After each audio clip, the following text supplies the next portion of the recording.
Hello, hello, hello. I'm sorry I'm late today, but it's time to start the show. I didn't know I was gonna be out and be out that long.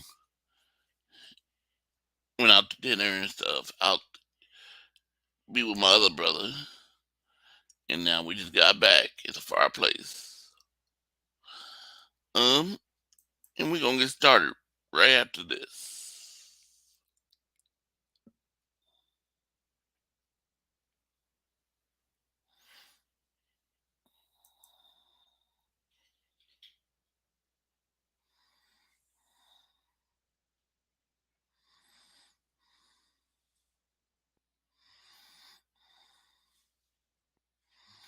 Come on, stop moving and stay where I want you to go. Come on.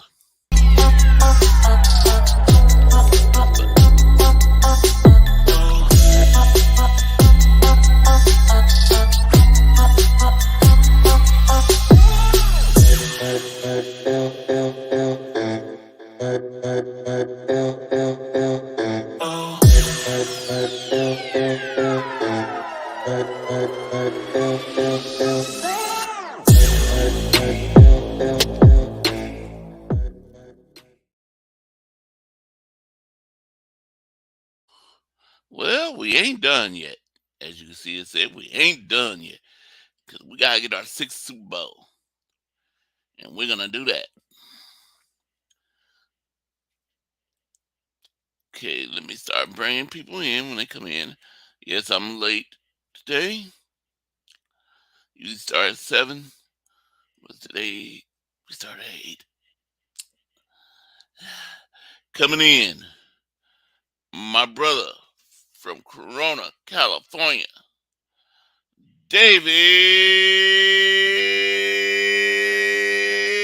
David Corona.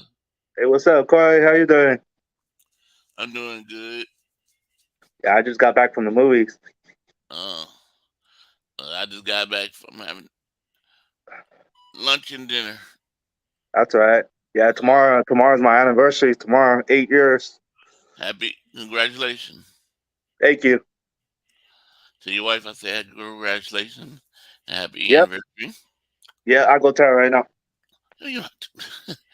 Okay, coming in, my brother from Daly City, California. My brother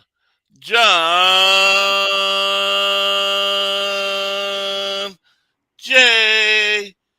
Dope What? Rhymer. I'm a dope writer. My Dope wife said Rhymer. thank you. You're welcome.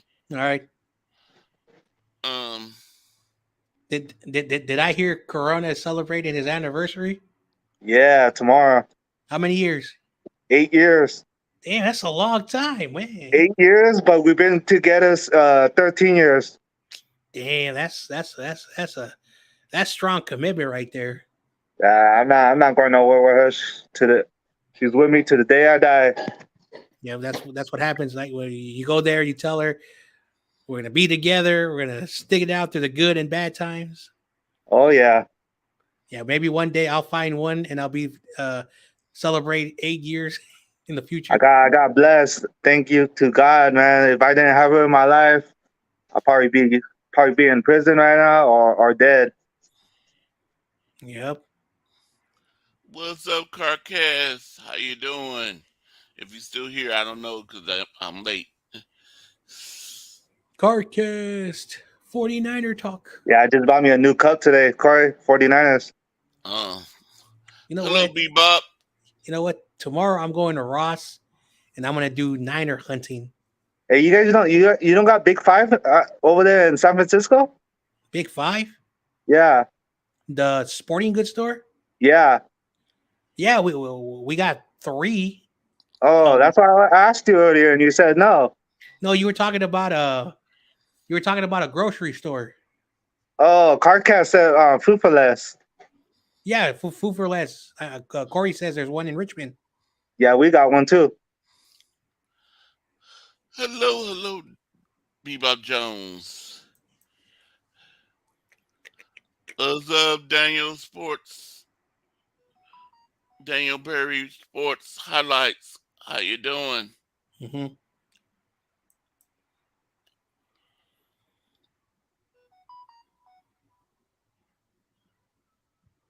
Yeah, I did. It was fun. We listened to some music. Had the little 9-year-old girl got up there and sung. She sung very good. Did you sing? No, it was Well, you can it's, sing. We it's all know. Laura Cat said you can sing. No Border says you can sing. I heard you sing. I cannot sing. What's up, What's crazy up, dude? Crazy Juice? That is not true. Corey can sing. No, I cannot. Yeah, you could, Corey. No, I cannot. Oh, come on. Oh, Don't. we got YTC in the building. Hell yeah. What's up, YTC? Yeah, they've been on for 8 hours. That's crazy. They must have days off. What's up, Bebop? What's cracking? Hey, Corey Davis, let me ask you a question because they were asking this on the other. Would you ever do a 24-hour stream? No. I'd be all day, all night. You see, the Mm-hmm. longest stream I ever had was 3 hours Oh, thank and you, Bebop. yeah, Appreciate that. 3 hours and 25 minutes. Plus, I can't sit down for a long time. It hurts my back. Yeah. Yeah, me too. What's up, everyone? I'd like to hop on, but I was on a 8-hour long stream with Oh, TRL. But I'm stopping by to holler Too. at you, All right. Corey, and let you know I'll be back Wednesday for the week one pick'ems. Yeah. Hell yeah. Did you get it, David? Yeah, I got it. Okay. I got it Yeah, too. thank you. So what we do, we just pick our teams and Yeah, so basically, who's going to win Thursday night football and all the games on Sunday and the Monday night game. Very easy. Yeah. yeah, yeah, I'll be like this. I won't say just like this. I'm say, okay, Thursday night. Oh shit. Man. yeah. Thursday night, I'll say who's You winning out of doing the all the games like that every Yep. who's winning, week? yep. Oh hell Who's yeah, winning Detroit out of Detroit and Kansas City. And then yeah, Detroit we pick beating who everybody. yeah. I can't wait for that. was up David Villa. Yeah, what's up, David Villa? He's in the building. Man, I cannot wait to introduce my new intro. Been working hard on it all off season. Hell yeah.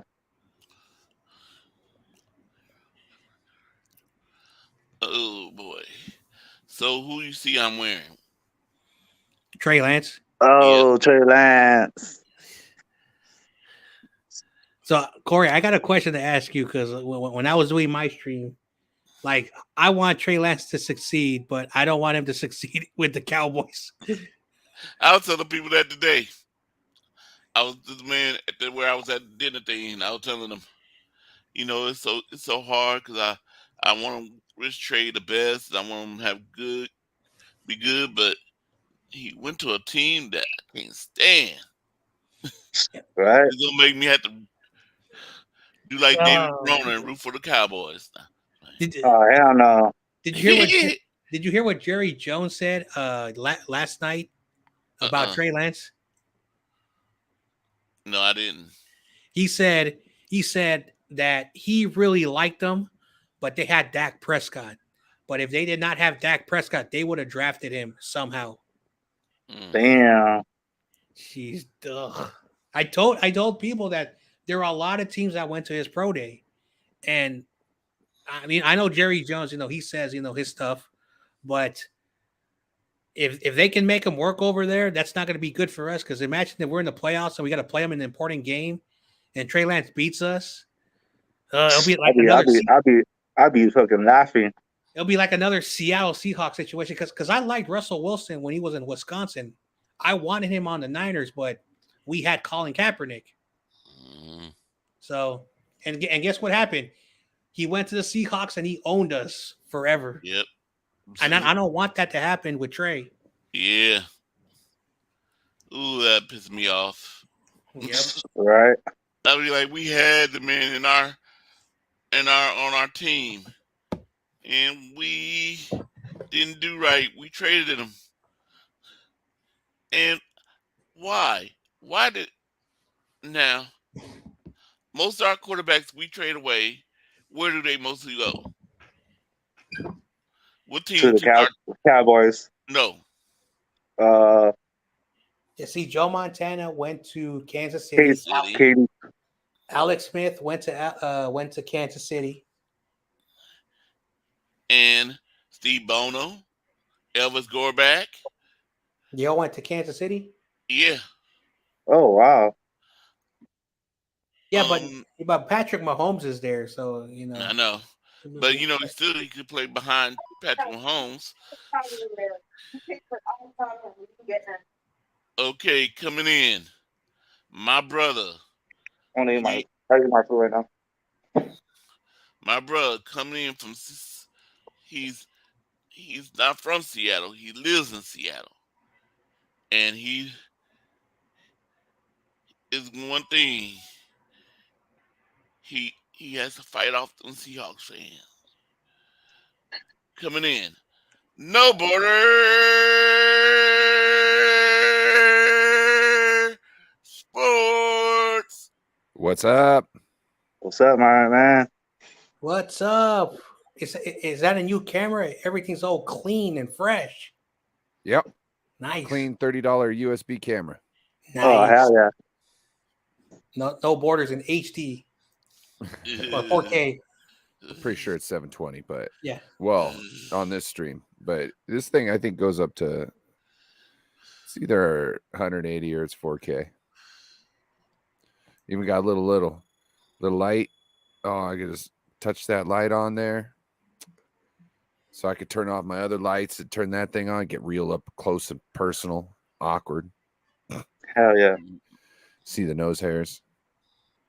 Yeah, it was Elvis Gorback, Steve Bono, Joe Montana. Any other quarterbacks go to Kansas City? Alex I'm Smith. not saying Alex Alex Smith. Yeah. And what's it, huh? Oh, I bet you there's like one from back in the day that we don't even Yeah. remember. You know what I mean? And see, Maybe that's even where two.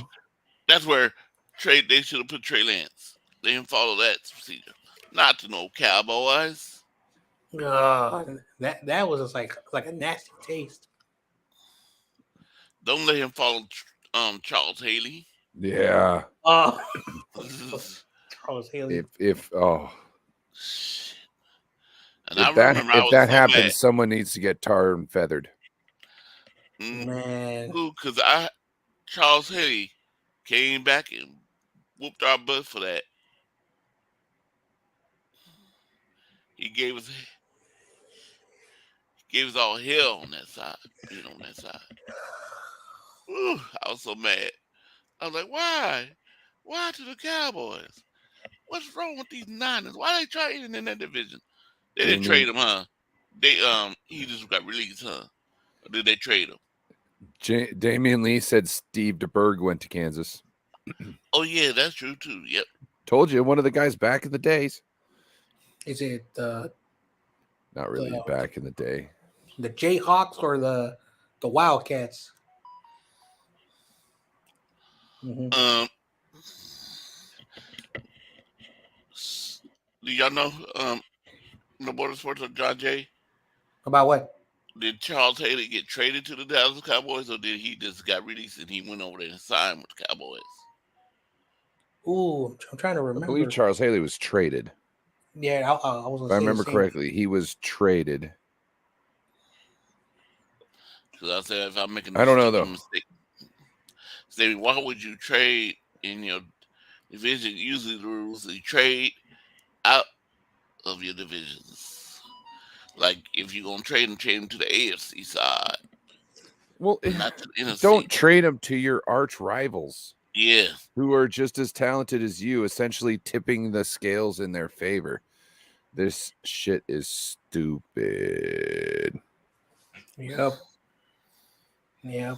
I know because the Dak is having contracts dispute. If Jerry Jones somehow has to move on, he needs a backup plan. And Jerry Jones saw what we saw and was like, I'll spend a 4th round pick on that guy. You know what I'm saying? yep, That's insurance right there. That's yeah. Dak Prescott insurance. Yep. Now, Dak, why would I want to go and pay you all that money when I got me a nice young man there just run around and practice throwing 60-yard bombs? Why would I want to do that? Tell Mhm. me. Yep. It's either to replace him or to use as leverage, or both. if if need be, I know as because leverage until it doesn't work out. Sorry, John. yeah, because after the trade, Rich Eisen he does a show from 9 a.m. to 12 o'clock, and then he got home on a Friday and he posted uh, a personal video from his house to the Rich Eisen YouTube channel. He said, "Cowboys fans, I want to tell you something. This trade for Dak Prescott is to push Dak Prescott to be better. Because if you don't have a good year and you guys have a falling out, this guy will take over your job. But if you have the motivation and you like want to get better, you have someone behind you pushing you." So that I agree with that. I think Rich Eisen like put it perfectly. Dak, we may not want to pay you next year, but if you want good money, you better play so we can give you the money you want, so we can justify paying you. So, Well, coming in, he's a special team. I'm going to have to call my 49ers Just about to ask up. where he was at. I have to call my 49ers up and say, sign this man to be our field goal kicker, Brian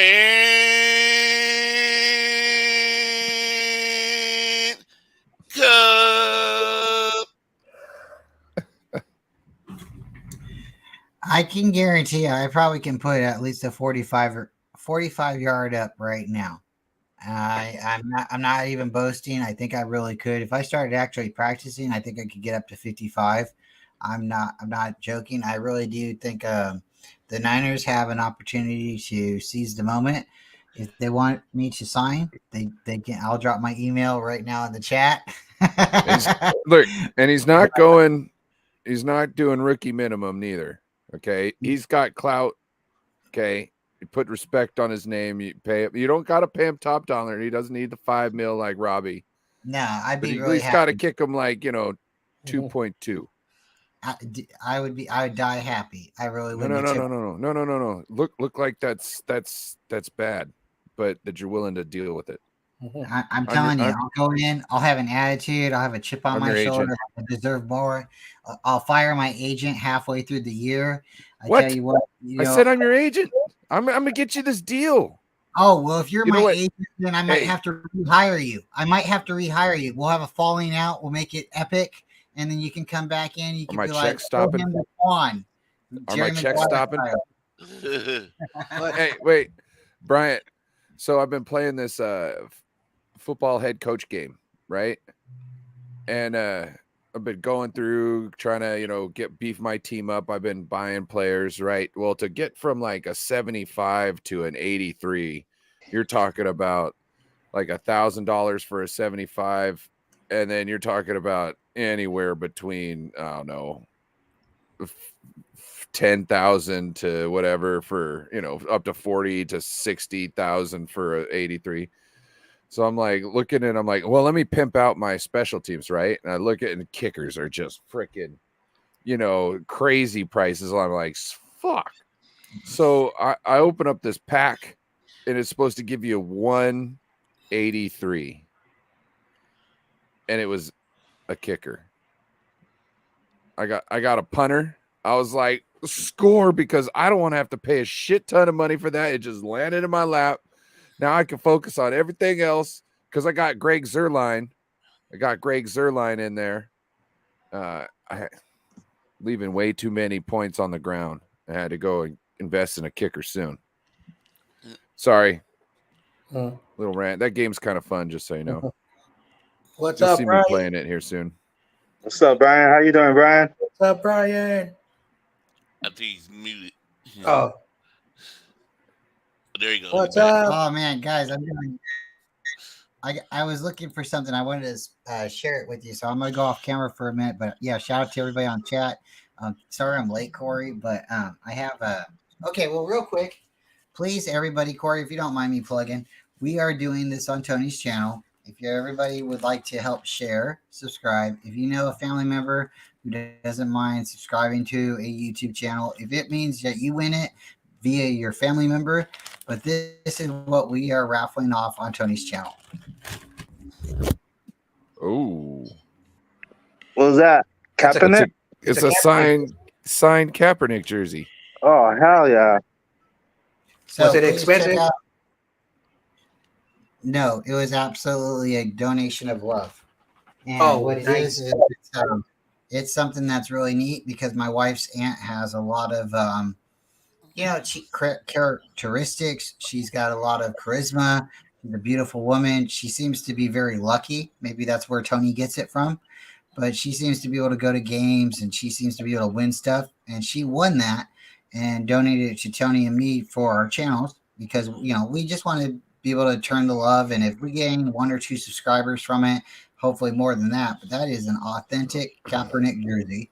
So when Tony can't gets play games anymore. So how you get in the raffle? you know how you get into it. You make sure you're subscribed to Tony's channel, Tony Culp's channel, and if you have, I'm a subscribe. maybe you want to get your wife subscribed, maybe your landlord subscribed. We're going to try to get her as many subscribers as possible, and maybe by the end of the month, we will rotate and we will do a big raffle for that jersey. But it's authentic. It is an on the field jersey. It is not something that you can buy.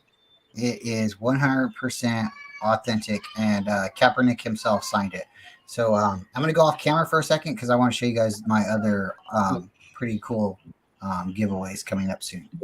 Nice. And it's essentially one of one because Colin Kaepernick only signed that jersey that time. You know what I mean? So how he know if my wife subscribed? How he know? So because it says in the background. Oh, okay. yeah. So yeah. There's things you can do that you plug in your channel. You Right. tell them what you want them to do. They'll pick you how many ever winners, and then bang, you just go and get in touch with them. Yeah. I'll go try to do it right now then. I know. Yeah. Like Also, the more people you get to subscribe to Tony's channel, the quicker the raffle hits too. Yep. You know what I'm saying? So Yeah. and yeah. So I have like 21 subscribers short from 2,000. Hard work. I'm so proud of the hard work I've done. But the reason why I wanted to point that out is because there is a thing in YouTube Studio where you get to see all your subscribers. Now, the majority of my subscribers are private. They don't want to show. So I get to see like 432 of my subscribers. So I know like that. So say I'm doing a giveaway for my 2,000 subscriber, show. I go to the people I'm able to see. I put them in like a little processor. I do like a little raffle. The winner of the person of that subscriber, they win the thing. Oh yeah. So And y'all just reminded me. I keep on wanting to say this. Thank you, everybody that subscribed to me. Got me up to 165, I believe. But sometimes when I end this video, I'll see I got more subscribers. But I know. Sometimes they just fluctuate out of the middle of nowhere. Who's that? Number 6. Okay, coming in. Ooh. My brother, all the way from Utah. The Auntie Slayer. So put your aunties away because he's coming in. David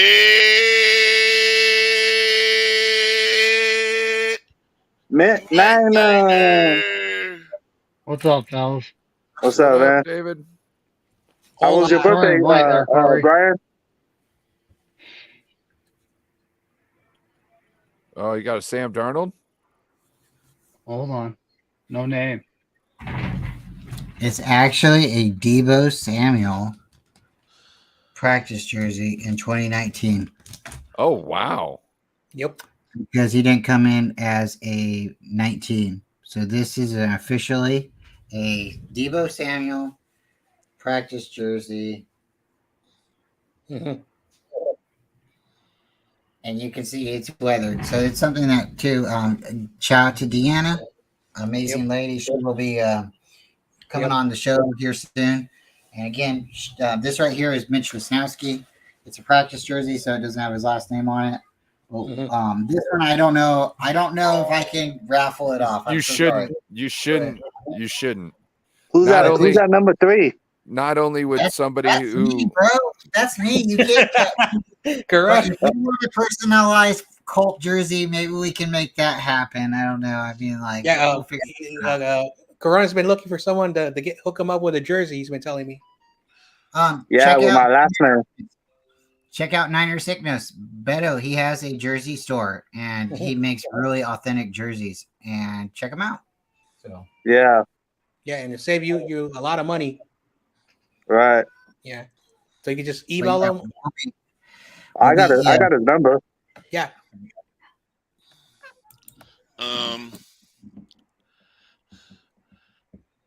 David Corona. I mean, not David Corona. I'm Yes, sorry, wrong person.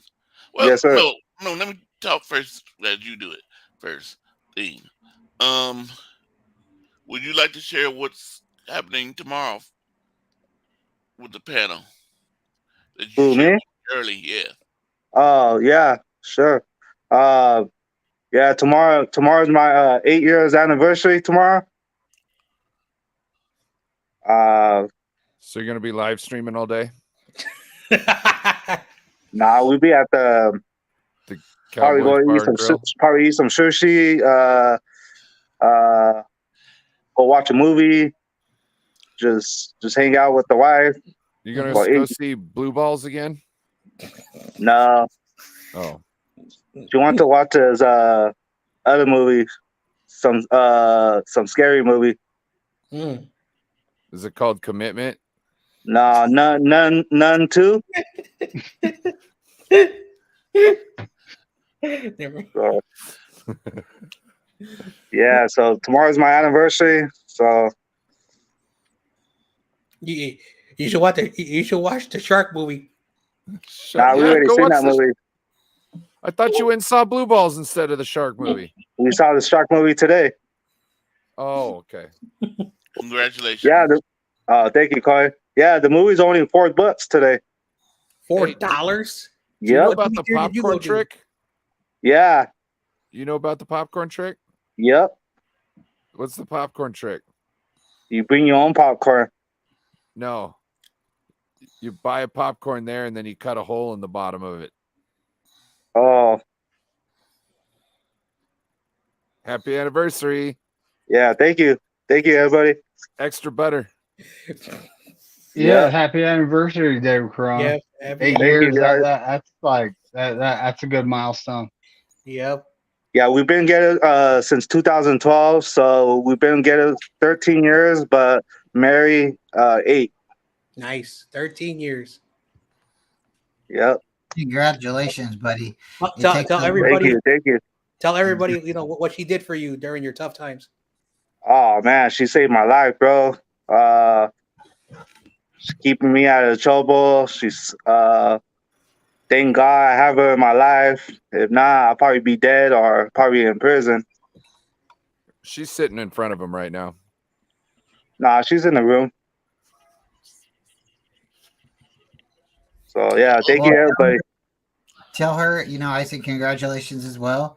And, it takes a long time to put up with somebody. Relationships are very hard, and it's not putting up with somebody, it's them putting up with you as well. There's a lot of, things that you have to give and take. And it's about never forgetting the Wheaties. You might not like Wheaties, but it's about all the things that they do for you. So Exactly. so And it's not always what you want; it's what you can stand. yep. Yep. Instead of telling somebody you don't like Wheaties, you accept what they're doing for you, and you just keep eating that bowl of Wheaties because you know Yep. what? It's that it's that commitment. It's that show of affection and appreciation that hey, you might not like eggs, you might not like spaghetti, but guess what? She's really good at making it, and she thinks you like it. Yep. Yeah. I eat anything, so I'm not really picky. Yep. I don't, but I'll tell somebody. I'll tell somebody. Okay, coming in. Thank He you, lives. Corey. Thank you, everybody. You're Yep. welcome. Coming in. He lives all the way in New Jersey. He's my brother. He's no, he's not a New York Giants fan. He's a Oh, phew. 49er fan. Somebody with some taste. Carcass 49er talk. Yo, what's up, guys? How's it going? What's up? What's up? Congrats, David. Thank you, man. Appreciate it. Carcast. He's the Yo, future what's of up? podcasting. Almost at 400 subscribers. Yep, grind, trying to get there. Yep. Grinding. You will. You will. Trust me, you will. Yeah. Okay. Um, make sure you hit that like button if you're enjoying what you're seeing, and make sure you subscribe to everybody's channels on here. To to my man John J. 49ers Ultimate Report. David McNiner. Well, I'll go David McNew, David McNiner's channel. Type in David McNiner. And then my brother, Brian Cup. Type in Brian Okay. Cup and subscribe to his channel. And also subscribe to his wife's channel, Tony Cup. Mhm. Tony. Tony. Yep. Tony. I. I. She also has the Ladies of the Empire. Great podcast show. Excuse me, Corey. Hold on. My wife's right here. She's they said happy anniversary. Oh, thank you. We don't know how you do it. I don't need it, but I did it. Have strength. All right. And then Congratulations, and Yep. hopefully many more years. Oh you yeah, say- she's not going nowhere. Did you say you were having sushi tomorrow night? Yeah, hell yeah. I'm sure she's excited. Yep. and Special occasion. subscribe to my man Ryan's channel, No Border Sports. Hit him up. Hit him up. Mhm. Okay. So I'm gonna get right to it. David Corona, what you think about yesterday's game? What game? 49ers game. Oh, I mean, not yesterday, it's Friday game. It's Friday. I'm sorry. yeah. Nah, we need a lot of work. We need stop the run.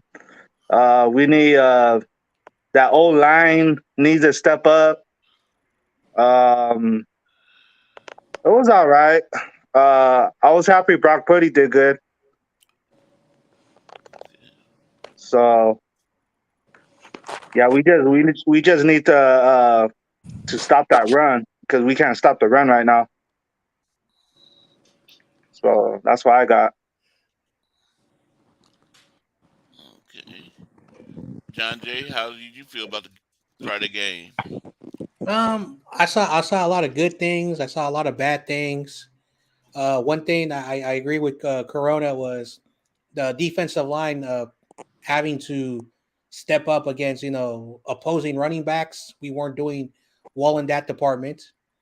Another thing I did not like the offensive line, the second unit scares me. For whatever the reason, like I am hoping everyone stays healthy. Again, I don't want any injuries, but the second unit has been giving me like some nightmares. I'm not going to lie.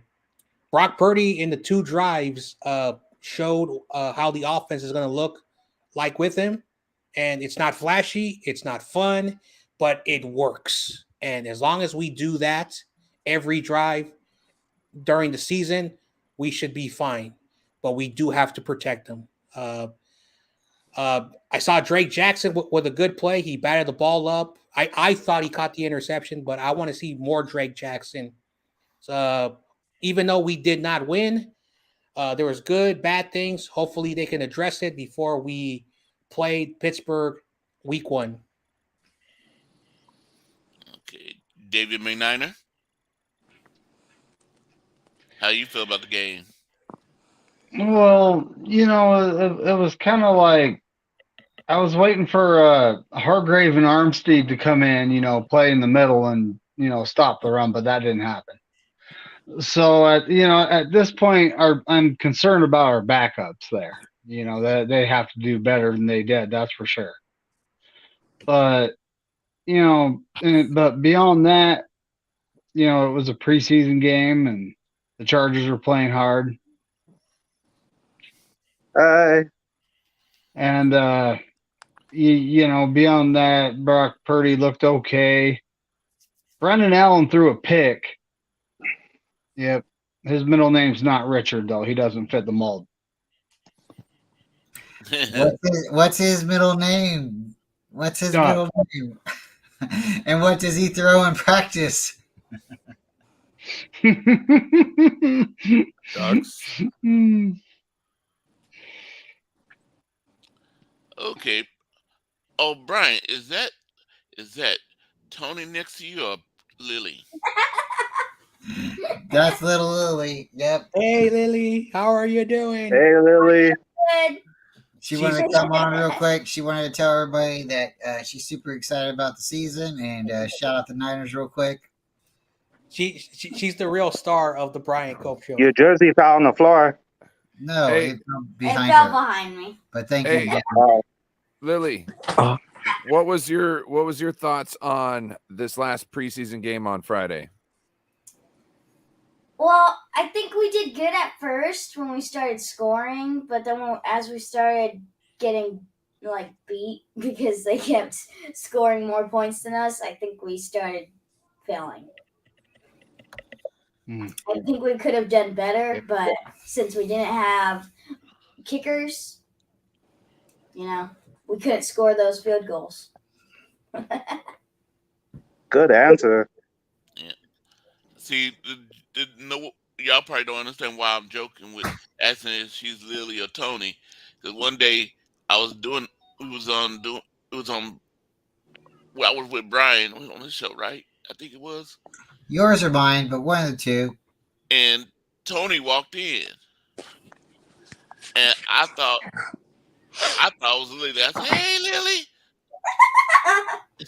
and then Brian said, "That's Tony." I was like, "Oh shoot, I'm wrong." She looked just like her. Yep, I got two redheads, and they're both faithful to the 49ers. And Yeah. Lily, the other night, she was like kind of upset they weren't stopping the run, and she was upset that they didn't have a kicker. And it's one of those things. It was a very hard night to continue to. You don't ever want to turn the game off, but when your team's struggling, it is hard to. It's hard to stay with them, and we're faithful. We keep the game on, and we stayed entertained, and we stayed with them. But the ending score was not easy for us to swallow. We'd like to see a little bit better out of that, even if it's preseason, right? Well, like the Saints right now, they're 3-0. Oh, I think so. The Saints are doing pretty good, and yeah, Derek Carr's got them playing pretty good. We got that NFL Plus now, so we were watching a couple games, and oh boy, look out for who dat. That's the Saints. I think they win that division. Did you watch the Steelers games? Yeah, they just shut out. What was it? Miami they shut out, but they just Falcons Falcons. Thank you. Yep. Oh my gosh. We 24-0. Mhm. yeah 24-0. We have our hands full. If we can't stop that run, what is it? Najee Harrison. Najee. Yep. But also, they've been playing their starters throughout preseason. Like Smart. Pickett's been in there, and it's like they were just using as another practice for their starters to get them ready, and that's what really scares me. Because what were we having? We were having issues. It's like we weren't all on the same page. Go watch that Steelers tape.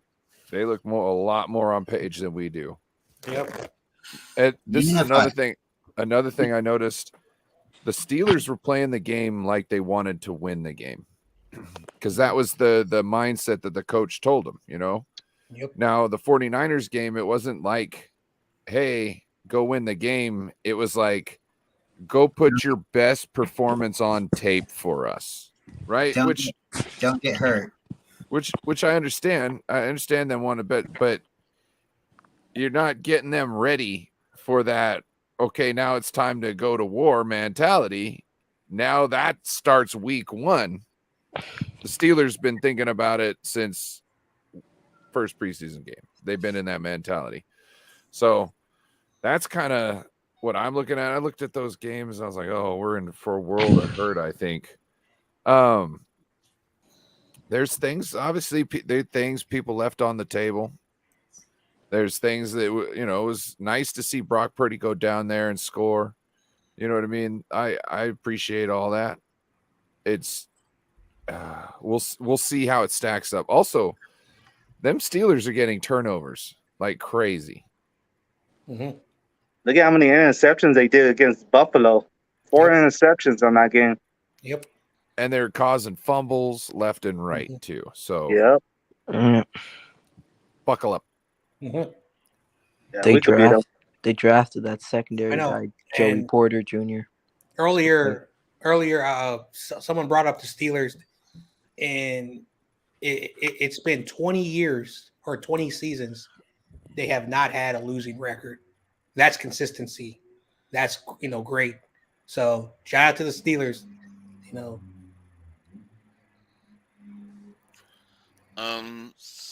So no more sports. How do you feel about the game Friday? Like I said, I kind of worked it in with that, but yeah, there's things that could have, like, I'm not really worried about win or loss. I'm kind of more worried about people's mindset of what they're there to do. Like I was bringing up, like, I don't think 49ers players were there to win the game. They were there to try and win a spot, which I understand why some should be doing that, but other people, there needs to be somebody there who's trying to, sorry, I'm trying not to cuss, will lay their body down to win a game. And I didn't see that. I just saw everybody trying to be the best they can in their own spotlight, and they weren't working necessarily as a team. They were just trying to not be the one that messed up on tape. That's what I saw. And that, to me, doesn't get you better. It's like, how sometimes people say Kyle's calling the game to not lose it instead of calling the game to try and win it.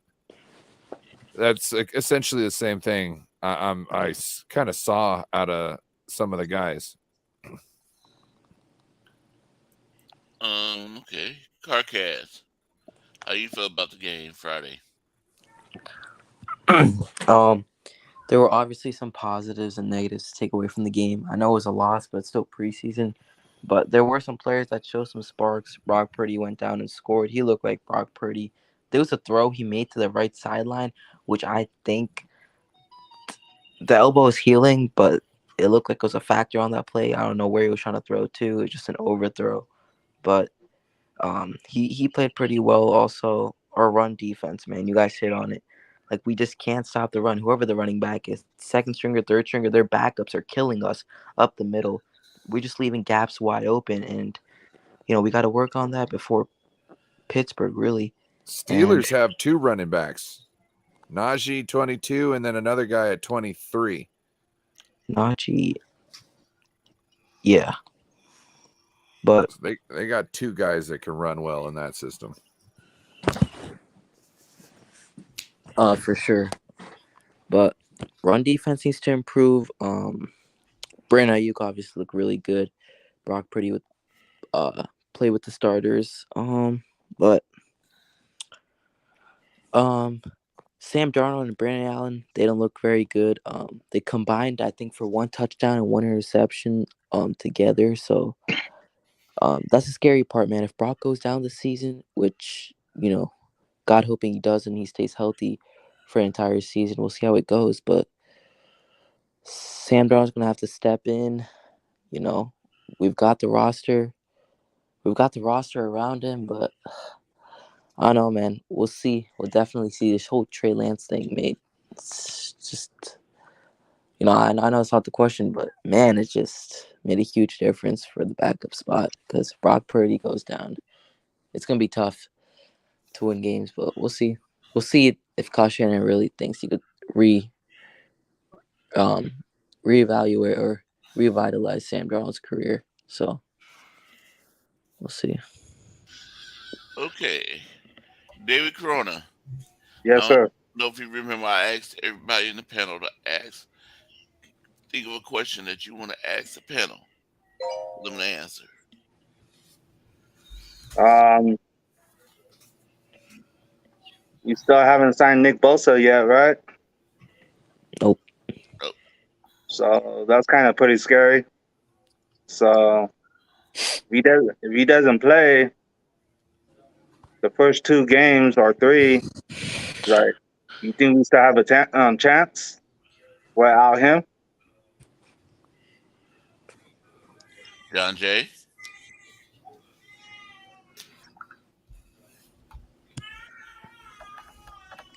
John Jay, you there?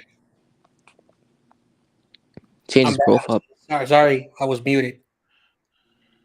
Uh, You what David Corona asked? yeah. So no, I know what he asked. I was just muted. So I do think Nick Bosa not being there is going to like if he's not there week one, uh, the question is who's going to be uh taking his spot, and that's going to hurt a little bit when it comes to the pass rush because Nick Bosa being out there does uh force the tackles to have to hold sometimes, and sometimes it opens up lanes when there's double teams on him. So it will hurt the Niners. Preseason is over. I thought the deal will be done before the end of preseason. Uh, I just don't know when that deal is going to happen, but I think we do need him. I'm not going to lie. We do need him. The Steelers have been playing really well this preseason. Uh, so if he's not there, I'm going to be concerned. I'm not sure if we'll win or lose, but I'll be concerned. That's my thoughts. Okay, David McNiner. Nick Bosa is an impact player. Without him, I could see us losing this game by 7 points. With him, I think we, win it by 5 or less. 12-point swing, just him. That's right. Okay, Bryant. Is the question, do I think Nick Bosa is going to be there or not? No, the question is, can we win if he don't sign by week 2, week 3? Can we win them games without him? Most definitely. I think it's going to hurt. It's going to be a struggle, but I think we've shown a lot of inspiration, a lot of promise with our younger guys, and with him being on the field, it's going to definitely be an upgrade. But I think the problem right now for the last couple of games is we haven't had Armstead, we haven't had everybody on the field at one time, and I think with Fred Warner and our other linebackers being starters on the field at one time, the run defense should shorten. We should be able to shore it up. But Bosa coming on the field is definitely a game changer. But I think we can win games without Bosa. but I strongly believe he'll be there before we. So that's my thoughts. Lily, do you think we can win without Nick Bosa? Yeah, I agree. I think we could win. I think it's gonna be hard at first, but I think we could win. Bosa brings a lot of sacks. She has this one right here has a Bosa jersey, right? Uh, But Bosa definitely is a impact player, but he is not just the 49ers. He's not Mr. 49ers. He's Mr. Bosa.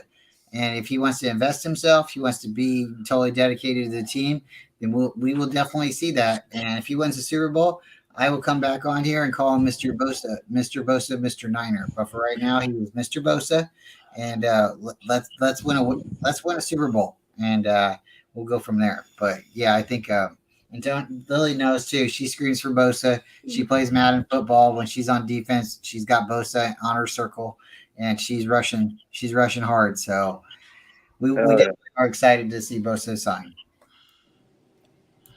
all right. Hi, little one. That's in hello. the lap.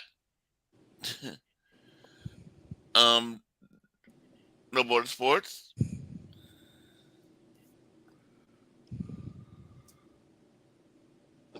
You're muted. I really don't think we'll have a good chance if we don't have Bosa. All we'll really have is Cleveland Farrell and Drake Jackson, which I don't think are there yet. So you'll have to rely on just Javon Hargrave and Eric Armstead, which is not why we brought Javon Hargrave here. We brought Javon Hargrave here to play with Bosa and hopefully open up Eric Armstead and have him get more production, as far as stats go. But yeah, I think that's a big hole on the D line. We've seen it. We've seen what it looks like. That is not 49ers football there. And I think he's the big reason, because you have to game plan for him. And now you have to game plan for Hargrave, and you have to game plan for Eric Armstead. So having only two people to focus on the line, not good for us. I just don't see with the four people we can put together that we can get pressure on the quarterback consistently with just those four. Yeah. Carcass. Yeah, I think gonna it's gonna be a loss for the 40. I mean, it's gonna be a huge loss not having Nick Bosa if he does miss week 1 for the 49ers. I mean, I know the Steelers lost one of their guards today to the Rams, so I don't know if he's a starter, but Bosa's a phenomenal player. Ryan hit on it. We're gonna have to, the Steelers are gonna have to game plan around Bosa, and he's the key guy. Bosa might not be, the sack guy, but he gets the pressures. He gets in the dirty work, and you've got guys on their side like Drake Jackson who can come in and get the sack. But we're probably gonna have to, if Bosa does miss week 1, probably gonna have to stick with guys like Cleveland Farrell, whoever it is on the other side of Jackson. We'll see. Chris Koser's teaching them up, but we'll see how the chemistry is together between them. But it's definitely gonna be a blow for the 49ers, definitely. And the Steelers are going off in the preseason, and Kenny Pickett's been looking really good. So, if you're not getting the pressure, I mean, Steelers are gonna be tough, man. Pickett's gonna be tough to stop, and that offense is gonna be tough to stop, especially when you got a good running game with Najee Harris and the weapons they have there. It's gonna be tough. In your humble opinion, would you say Pickett could possibly pick us apart? Oh, oh man, I hope not, but Dad joke. Mm-hmm. And yeah, I have more confidence in us beating teams if we have both on the side kind of nervous about this if Bosa's not there, you Yep. know. And I'm praying that Nick Bosa comes tomorrow. We get the announcement. Nick Bosa has signed his contract. Yay! I apologize. Twitter had been an announcement. I thought it was super awesome, and then I jumped the gun and tweeted it to almost all of you. And I hope I'm correct, or the news is correct here soon. But at this time, we don't have a source that can collaborate it.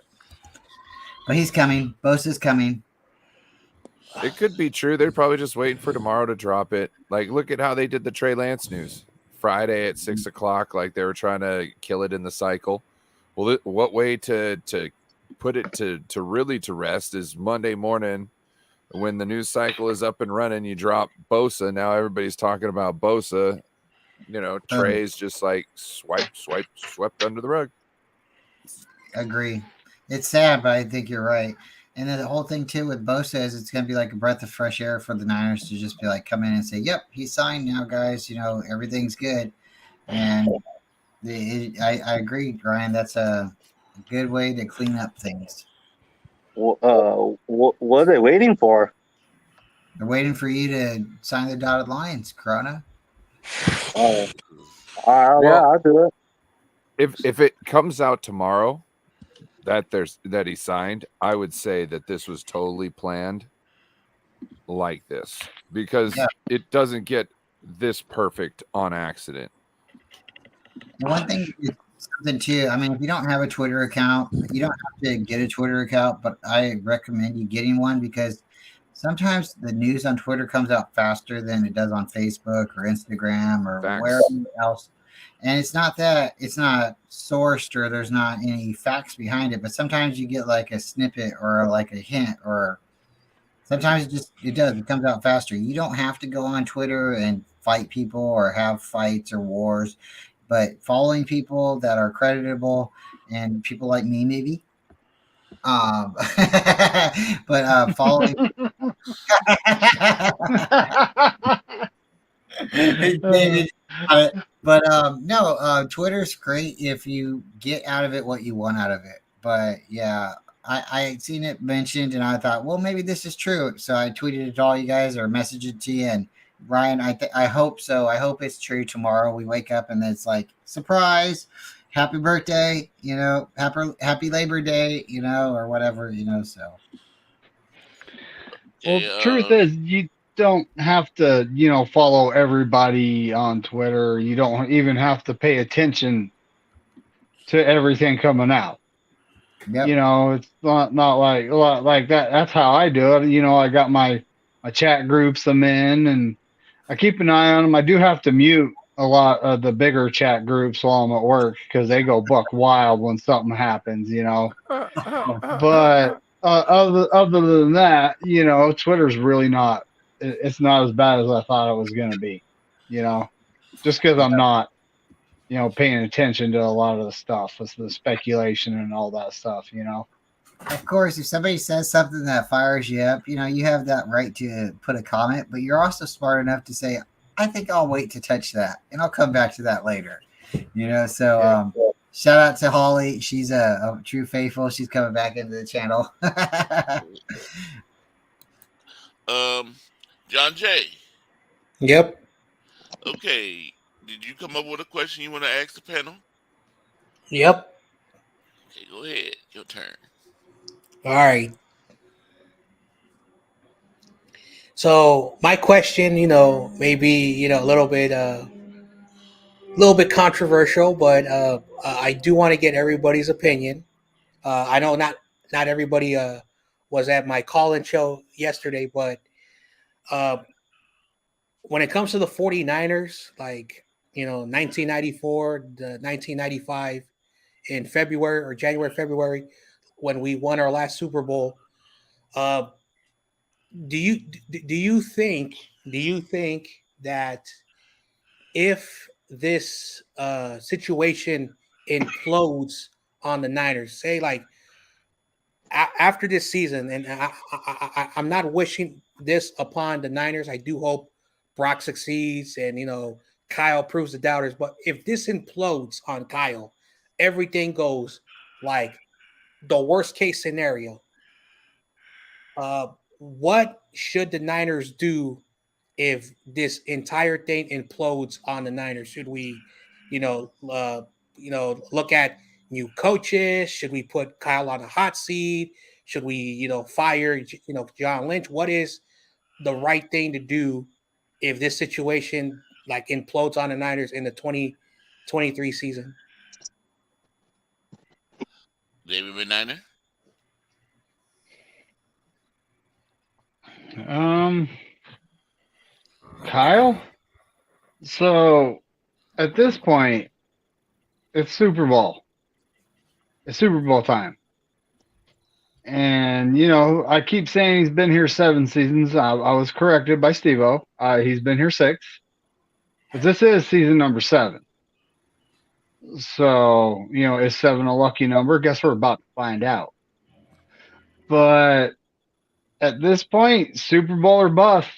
And, a lot of people are saying Kyle's, well, not a lot of people. There's a few that are just, they're Kyle fans because we haven't been this good for this long for a long time, and that is true.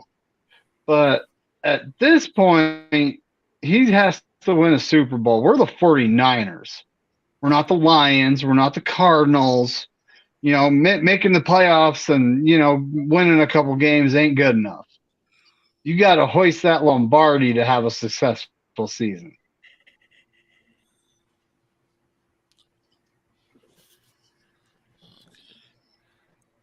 Bryant. I don't see anything that Kyle could do that will get him fired in the next 2 years. I definitely agree. It's Super Bowl or bust, but that doesn't determine his career in San Francisco. I think he's a lot more locked into the 49ers than we want to admit. I think he's got a job for life if he can continue to get us to the playoffs and to the championship game. And I think that's the wrong mentality that the organization currently has. Because I think we need to start thinking like what David just said, it's Super Bowl or bust. And what are you going to get us to do to get us over the top? And how long are we waiting for you to get us over the top? But I truly believe Kyle is the answer. I think he's going to get us there. I think he's really just eccentric in his own ways because he wants to try to get us there his way, right? He wants to get us there by showing everybody that it was his scheme. And that's not necessarily the best thing because we've had opportunities to have Rodgers, Brady. We've had opportunities to bring Matt Ryan in. We've had opportunities to bring Deshaun Watson in, Matthew Stafford in. So I guess this would be my answer is if there's something that bad happens this year, I guess the only way that I would say fire Kyle is if we lose our quarterbacks or we lose players that are significant and we can't go out there immediately and figure out somebody who can replace them. We can get another quarterback to come in and sign. We can entice somebody to come to our team that has a little bit left, something. I mean, if we would have had Magic Fitzpatrick, Fitzmagic, oh my gosh, we could have won a Super Bowl. I mean, there's so many different players. They talked to Big Ben. They talked to shout out to Philip Rivers and all of his kids. I'd love to see his little kids running around the stadium. I tell you what, if that's what it really takes for us to win a Super Bowl, then I want by any means call Colin Kaepernick. I don't care. I want a Super Bowl, and I don't want it to be because we had injuries that we couldn't get it done. So that's what I got to say, Corey. No border sports. Well, I think there should be consequences now for them just wasting capital with Trey Lance and all that situation. So right now, I think they should get fined, both Kyle and John. But I think obviously, if like let's say Trey Lance goes to the Cowboys and takes over Dak's spot, and he's just a great quarterback, right? That there's something that needs to be said when it comes to Kyle's quarterback insight. You know what I mean? And how he can pick players, and not just pick them, but how he develops them. And if that's the case, I think Jed York needs to take a long, hard look at Kyle Shanahan and wonder if this scheme is really worth his short-sightedness when it comes to actually developing a quarterback, which is if you want to play the game where you spend all your money on every other position except for the quarterback, you better learn how to develop a quarterback. And it's if you can't, that shouldn't be your scheme, because you're not going to find all these plug and play guys, obviously, because it took till like Jimmy G / Brock Purdy for this offense to look like what it was supposed to. So it's not like you can just get anybody, because they've already tried that with the CJ Beathards and all that good stuff. So to me, I think something needs to happen now. And there needs to be something put on the back burner, something that's always thought about in the back of Jed's mind. Like, hey, if he's going to screw this quarterback stuff up, I don't care what offense he runs and how smart he is. I can find somebody else who knows his offense. You know what I mean? If I want to run that offense, I got to find somebody who can protect my interest and get me the right guy under center and make sure there's always one under center. Hey, super sorry, Corey. I have a little bit of something going on. I dropped it in the chat, but I'm gonna have to dip out real quick, guys. Everybody, make sure you hit the like button, subscribe, and I will see you guys. Stay faithful, and I'm so sorry, Corey, but I will talk to you a little bit later after the show. Goodbye. Right. All right, Brian. You have a good night. Peace out. Later, Brent. Yep. Hopefully everything. Buckeye Wildcat, welcome to the show. And I'm thinking sounds like my friend David M. Clark. Is this you, David M. Clark? Let me know. Oh, yeah, I hope it's the Clark, David Because Clark. it says Cal Shanahan has QB friendly offense system that will even make Baker Mayfield look good. Start I don't know Brock about Purdy that. on Well, the I'm sure it could make him Houston look better. Texans tomorrow, and he'll just average QB. But that doesn't mean that the system can win you a Super Bowl, because we've seen it fail twice.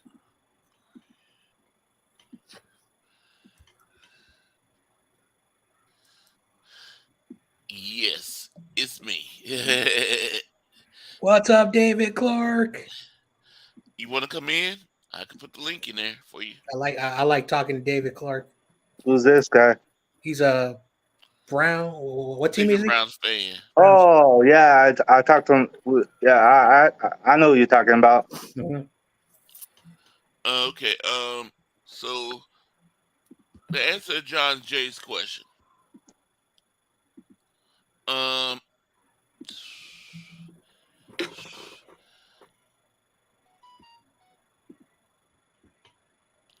let me see what I was thinking of when I've been saying that Cal, if we don't make it to Super Bowl, if we have a bad season this season, then yes, Cal needs to be on the hot seat. He needs to be on the hot seat. He needs to get fired. If he cannot,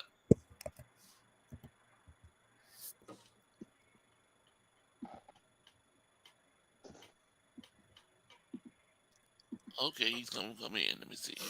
I'm gonna put it in the chat right here. Okay. Yes, he should be on the hot seat to me. If he cannot produce a Super Bowl this season, and all the stuff he's been doing, all the mess ups, he been doing. Here's the link, David M. Clock right here below you. Um, David Corona. Do you remember the Um, question that John Jay just asked? yeah, what you said this morning on Brian's show, like if he doesn't win the Super Bowl this year in his eighth season, okay, this is your last chance. If you don't win the Super Bowl, you're gone. Like you said this morning, because we don't want a new head coach, and like you said, we don't want to switch all the plays up or change everything around. So if we don't win it this year, okay, all right, bro, Kyle, if you don't win it next year, you're out. You're getting fired. That's it. No more. That's what I got. Okay, coming in, my brother. I believe he's Cleveland, Ohio. Yeah, down. David M. Clark. Man. What up, David? How y'all doing? Thanks, Corey. No need for that intro, but thank you. Corey is the king of intros. I'm good. How you guys doing, man? How you guys doing? I'm Good. doing good, man. How you doing? About to hit the hay. I'll tell you what. I like Madden on Xbox, man, because my team looks good on Xbox, so I ain't worried, man. How you been? How's your day going? So far, so good. Day's going good. Good out here. Good weather.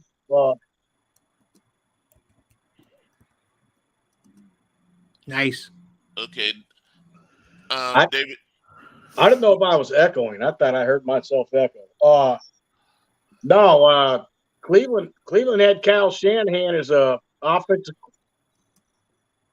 Yep, I'm echoing. Okay, hold on. Let me let Ryan answer this question then, because I know he's tired. He's ready to get off. I'm about ready to go. Yeah. Okay, Ryan, did you come up with a question you want to ask the panel?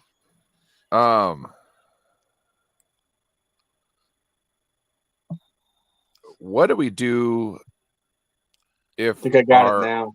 our No offensive feedback. line starts off slow again and hinders us from getting a good seed in the playoffs this year? Do we need to start looking at a new offensive line coach? Because it seems like we get told, "Oh, these guys are okay and they'll make it," and we're putting all our eggs into these guys' baskets, and I don't think that they're worthy of holding eggs. Like, look what they did with Brendel. Look what they did with McKivitz. Those are really big. Those are really big positions. What they did with Burford at guard that's something that's done in the league all the time. But I don't know, spending 4 years on a guy and him come out and him not be anything extra special. What are we doing? So that's what I wanted your guys' thoughts is, what do we do with the offensive line? Well, with me, McGlinchey still there? No, No. he's in Denver. He's in Denver. All right. If our offensive line, if we still having trouble blocking and all this, yes, we need to change coaches.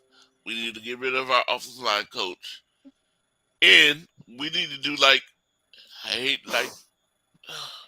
hate this team, hate to say this, but we need to do like Cowboys offensive line. Cowboys seem to put a lot of effort on their offensive line. You know, building up that offensive line. So we need to do like them or like the Eagles offensive line. You got a pretty good offensive line. Because that's the only way to keep our quarterbacks healthy is protect them. The offensive line needs to be worked on. So if this season we having a lot of trouble with our offensive line, yes, offensive coordinator, not offensive coordinator, the offensive line coach needs to go. We need to be looking at another offensive line coach. Um, Mr. Corona.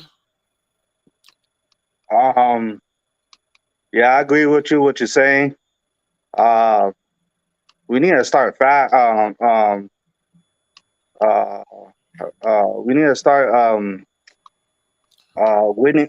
Be ahead of games. Instead, like the last 2 years, losing three and five, and we can't be starting out like that. So the line has to step up and start winning games because we can't be coming back from behind and try and make like going to like three and five the last two years. We can't be doing that. We need to go be like five and three ahead, and the offensive line needs to step up. That's how I see it. So that's what I got. John Jay. Well, when it comes to this offensive line, I don't know who the offensive line coach is, but I have to agree with you, Corey. Maybe we Chris need, Forrester. yeah, Chris For. Okay, so his name is Chris Forrester. So I think we do need maybe like someone different because every year, you know, our offensive line players, they go down, uh, or we start off, we start off bad, and it takes them like around week 6, week 7 before the offensive line starts to uh Gel, yeah, gel. thank you. So we need someone who can get them gelling, and then get them working and give them more time in preseason. So I think we do need someone different because again, I said this as a joke, but Kyle Shanahan is becoming the definition of insanity. He's doing the same thing over and over again, and he thinks that maybe something's going to change, but for whatever the reason, it doesn't change. So I just hope we figure out what we have to do in the offensive line because. So that's my thoughts. Big Niner. Well, the offensive line, they're pretty good. We actually have three guys that I like. The center and the right tackle, not so much. I mean, Jake Brendel, he's he's the number two in the double team. He can't take a guy on by himself. I would like a center that could take a guy on by himself because that would actually make it so Burford could slide over and help McKivitz. But at the same time, keeping a quarterback healthy has been the issue. And we used to have we had Tomlinson and Alex Mack, and then we had Brunskill at right guard, and that McChokeslam to right tackle, and that they were pretty good, but still that right tackle has been a problem spot. So, but something we haven't seen is McKivitz play a whole season yet. So maybe and he is a better pass blocker than McChokeslam, but he's not a better run blocker. And Brindle, the last part of last season, he was actually playing pretty good, but he still can't take on what an interior defensive lineman by himself. He will get he will get pushed back. Burford will get better. Banks will get better. Trent Williams is the silverback. But I look at our offensive line like it's something we need to be investing in more than we are. Because, our front office is all about the trenches, right? They got Hargrave. hopefully going to re-sign Bosa, and they always draft for defensive line, but they're not. They drafted one offensive lineman, and that didn't work out. So when it comes down to it, let's invest in the trenches and let's get a good offensive line to help keep our quarterback upright. Okay. And Midnighter, Ryan, Yeah. did you get my pick'em sheets I sent you? Yeah, you sent the same one 2 days in a row. I did. Yep. Hey, Corey, I had my YouTube app going at the same time as the Google app. Oh, That's why I was, and that'll get you. I had to shut down the phone. I had to shut down the YouTube app. Yeah. And shut off my other apps. Now, Corey, did I miss something? You guys just grumbled on Kyle Shanahan. What's up with that? What I missed? Real quick, I'm gonna get out of here. It's nice meeting you, sir. Thank you, everybody. Thanks to the chat for being fired tonight. Make sure to. All right, Brian, you have a good night. Ryan, Yep. you have a good night. And I'm out of here. Yeah. Later, Ryan. Peace. We got some Shanahan concerns out there. What's with the media out there, the local radio throwing some stirring the pot up for you or what? No, we just had no border sports. He just asked a question. See, I give each one panel they get a turn to ask the panel a question. Okay. And he asked a question about our offensive line coach. Yeah. If the offensive line, what do you say? How you say it? So he says, like, what do the Niners have to do to figure out how to keep the offensive line like working? Like, is there any changes that we have to do? Like, what does Kyle have to do to make the offensive line, like, because we've had injuries, we've had bad beginnings. It took the offensive line time to get work together. So the question is basically, what does Kyle have to do so we don't have any more of these problems down the road? Well, I mean, I can relate with my team. You guys know your team better than I do, and I know my Cleveland Browns. I could say in Cleveland we've had an all-pro left guard, all-pro right guard, an all-pro right tackle. I mean, on paper, our offensive line looks solidified, but yet we struggle to win 7-8 games in a season. So, I hope that's the only missing piece you guys got out there. That's the only missing piece you're having right now. The only, issue. Then, I mean, you can get the tool. I mean, you could make adjustments. You got tools. You can fix that pretty easily. But I think Kyle Shanahan's a better coach than what some people give credit for. And I look back in 2014, he was our offensive coordinator, and we had that bum head coach Mike Pettin as head coach. And then halfway through the 2015 season, with Johnny Manziel being an ass, being what he is, a piece of garbage, Shanahan had enough of a clown show, and he just asked Jimmy Haslam if the Cleveland Browns would release him from his remaining contract, and they're like, "Yeah, sure, no problem, we'll release you." Whereas if we could have kept Shanahan happy and promoted him to head coach, and got rid of that bum Mike Pettin, we might be in a position to compete. I like the offensive system Shanahan runs, and he can take the quarterback and make him feel pretty comfortable in that system.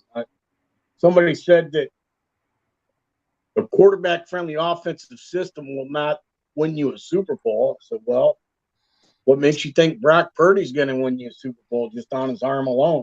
So, I don't know. That's up for you Niner fans. I think you got a good coach. I liked Kyle when he was our offensive coordinator. Really did. And that just goes to show you that Cleveland has had some good coaches. Not as head coach, but we've had some good coaches come and go through Cleveland, and just haven't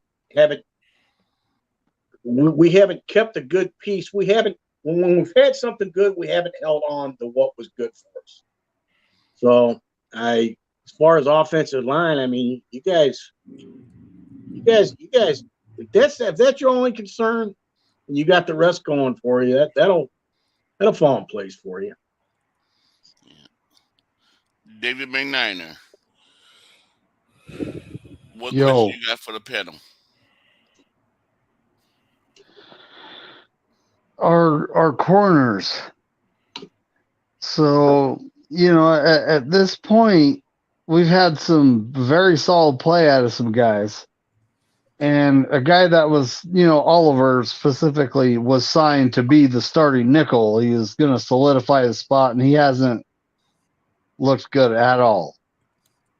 So, are we concerned about our corner room right now? Well, I am a little bit. I trust Lenore and what's his Ward. name, Ward, but and I'm kind of trusting Womack, but that Oliver guy, he been making a whole bunch of mistakes this preseason, missing tackles. You know, guys are burning him. So if he's at out there, oh yes, I'm worried because I don't know. He don't look like the guy to me. What you think, Corona? Yeah, I agree with you, man. Uh, yeah, he hasn't been playing good. So if he's out there playing for us, he better step it up. Because if not, he's gonna get burned all the time, and then be scoring points off us. So if he wants to be out there, he has to step up. Don't make that mistake like he has been doing the preseason. So that's what I got. Okay. John Jay. So, what was the question? I didn't really understand it. Are you worried about our corners? Oh, the corners. And plus with Oliver.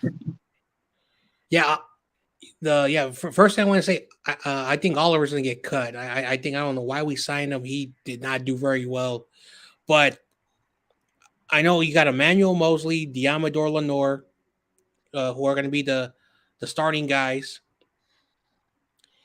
When it comes to the depth of the corners right now, um,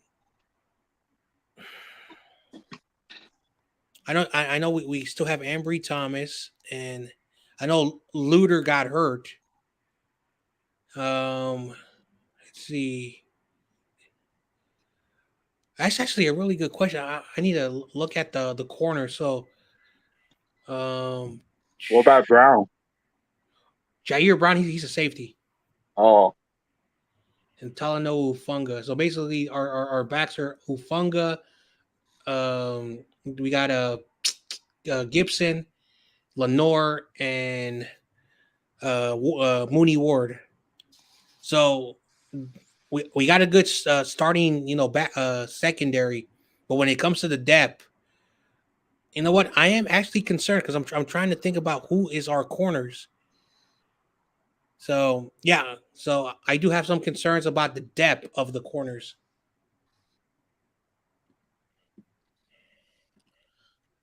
So I know you're a Cleveland Browns fan, David Clark. Um, and are you worried about your corners on your team? Right now, a first round draft pick, fourth overall, Denzel Ward. He can't stay healthy. He's injury prone. He's got a concussion now. Um,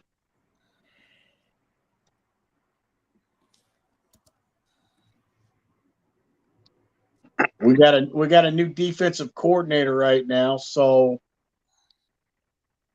in Cleveland on the defensive side, if we could get a better pass rush up front, coming off the edges, and get pressure on the quarterback and make him throw before he's ready, that would compensate for the lack of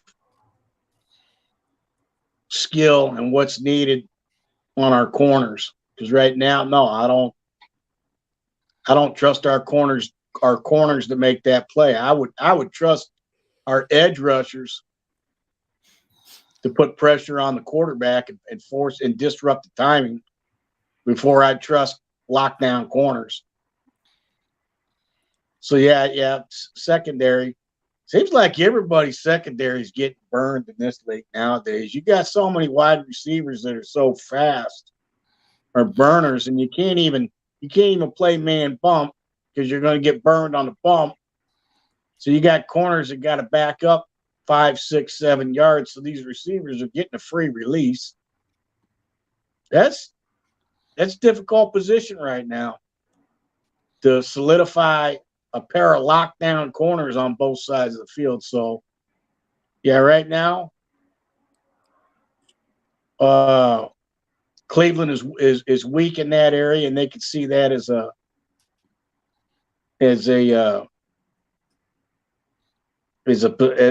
in a game plan, an area that they would want to exploit if you're preparing offensively against Cleveland. So I'd rather trust our edge rushers to try to get to the quarterback first and disrupt the timing before I trust the corner to lock down and shut down a opposing wide receiver. So yeah, we got problems in our secondary. CG Rufus, the chat, let me know if y'all have trust in our corners. Yeah, what's up, CG? So, do you have any questions for our panel, David M. Clark? I just if you guys are happy with Kyle Shanahan, what's going on with him right now? How's Kyle doing for you guys? You guys are you happy with him? Do you trust him? And that's my question. I'll make it easy. Do you trust Kyle Shanahan as your head coach? Simple question. Me? All of you. We got one no. Corey, you trust Kyle? No. You trust Coach Shanahan? No, right now, because he tells us so many stories. He tells us so much lies. Niner David, do you trust Coach Shanahan as your coach? That's a No, I negative. don't. Oh, And Yes, that's no. and at this moment, right now, I've lost some faith with Kyle. I've lost a bit of respect. So no.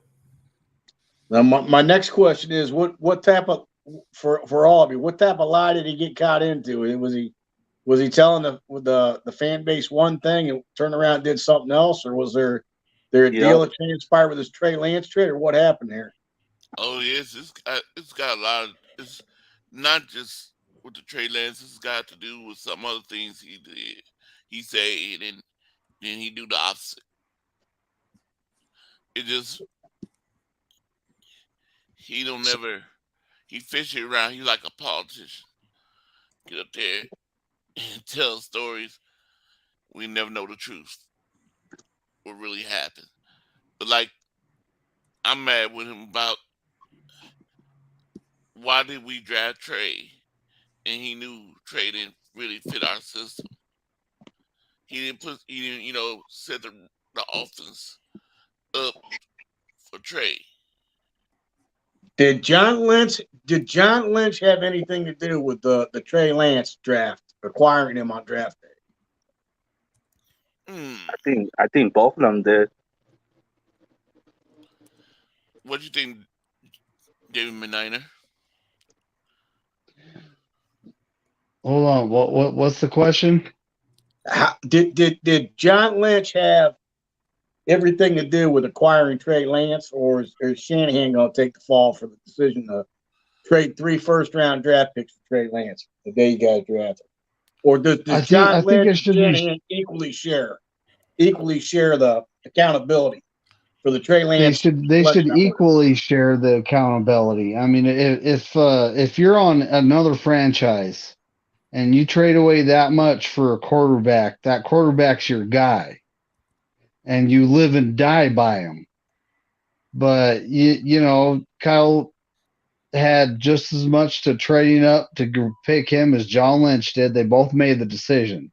Okay, because I'll tell you, not to interrupt you, but to try to compare what to compare the scenario we're talking about with the 49ers with that scenario on a quarterback, and to compare it with Cleveland. All right, I'll tell this to everybody, and I won't stop telling. We've got a piss poor owner in Jimmy Haslam in Cleveland, and he makes decisions that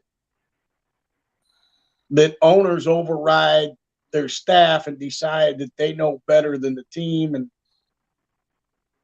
it was Jimmy Haslam's decision to go all out after Deshaun Watson and give him that $230 million fully guaranteed deal. It wasn't our general manager's decision. It wasn't Kevin Stefanski's decision. It was Jimmy Haslam. On draft day, go back to 2014. It was Jimmy Haslam's decision to have him move up and draft Johnny Manziel. So we've got an owner that is involved, that if he likes a guy, whatsoever reason he wants him, he decides to override any any consulting. He overrides any advisors, like your table of advisors you have within your organization, your little round table of advisors. Paul D. Podesto for Cleveland is the chief executive advisor. He's there to advise. He's the headhunter. He's there to advise who to hire, who to acquire within your organization. And a lot of times Jimmy Haslam just makes his own move. And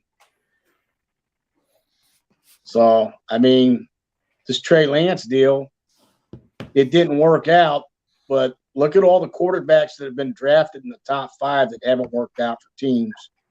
Cleveland with Baker Mayfield.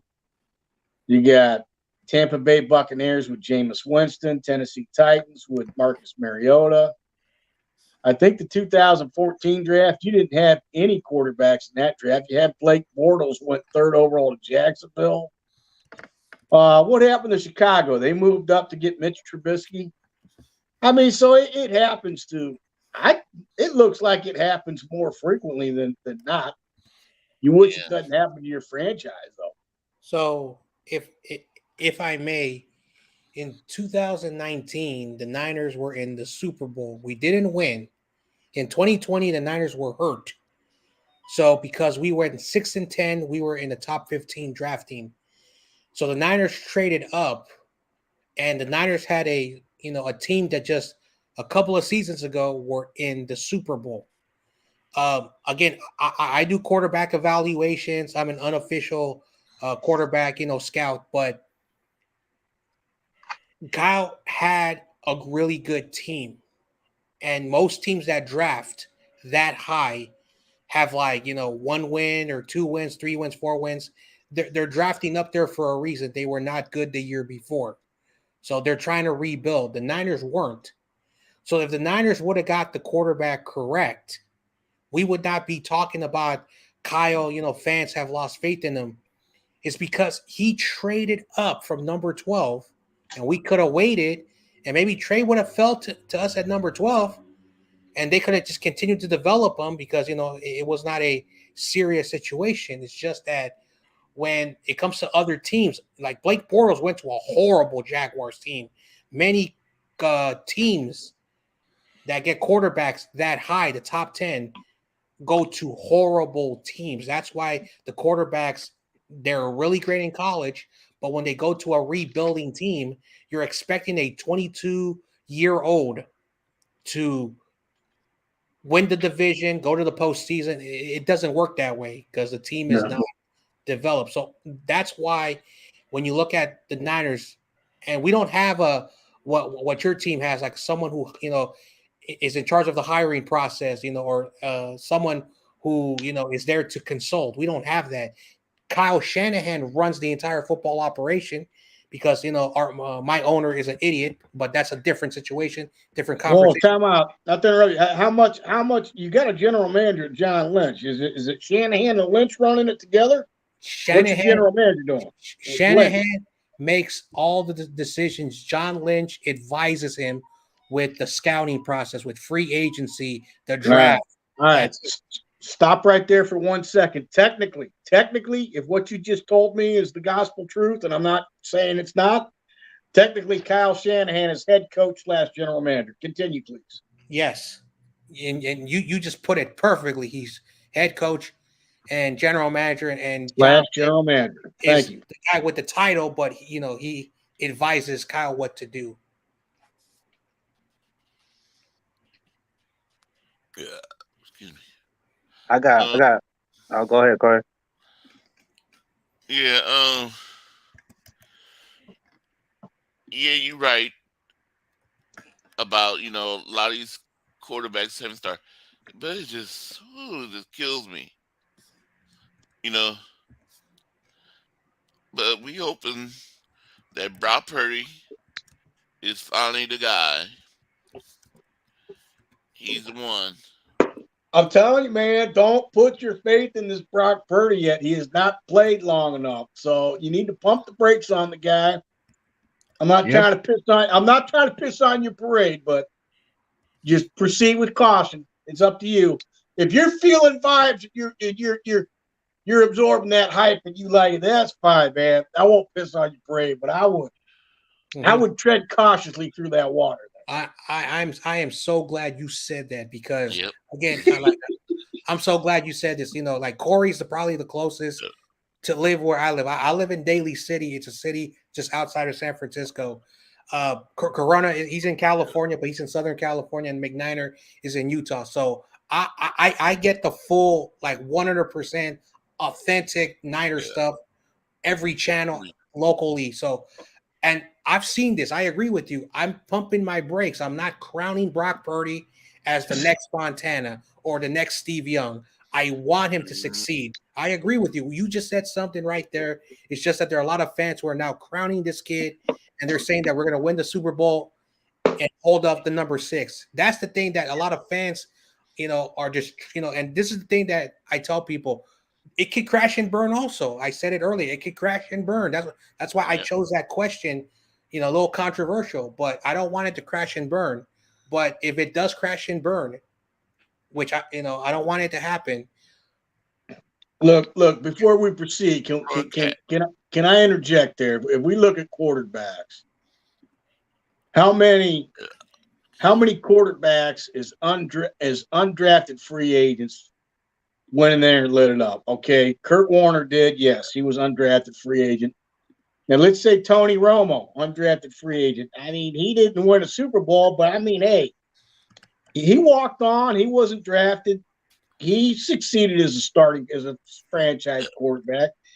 And then you got Tom Brady, of course. He was looked over, passed on his 6th round draft pick. Now, another interesting quarterback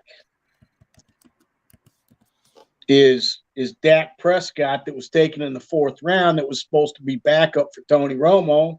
When he got his chance to start, he's exceeded his expectations as a 4th round draft pick. So where I'm going with this is, that being said, Brock Purdy being a 7th round draft pick, you got nothing to lose in the kid, because if he don't work out, he was drafted in the 7th round. If he does work out, even if he's good enough to just be an average starter, he's still exceeding his expectations for where he was drafted. It's not like Purdy was drafted in the top 10 of the 1st round, that he's got to be afraid to be labeled a bust. So whatever ones you can get out of Purdy, whatever good games you can get out of him, hope it works out. You know, Yeah, he was the last pick. Yeah, yeah, history relevant for a reason. yeah. No, I don't Yeah. have. You know, I'm I'm I'm praying that Brock Purdy is the person. I'm not saying that he is the person. I'm praying that he is the person. You But know, it 'cause, doesn't happen often that a quarterback is passed over. That I named a few right there. Prescott, the ones I named. And we don't know if Purdy's going to be fall into that category I don't Mhm. expect them to fall in the Brady category, of Mhm. course, but Brady's a one time generation. Yep. yep. What I'm saying, you know, just like a lot of us 49ers got in the hype when Jimmy G came first to the team, and he won them 5 or 6 games, or 7 games, whatever it was, 5 in a row. 5 in a row, and Hmm. we was like, oh, I was like, oh, look like we got us a quarterback. Look like we got him. But then 2018 he get hurt, and then he comes Torn back. ACL. Yeah, Hmm. and then he comes back. He's not the same. And he ended up not being the guy. Hmm.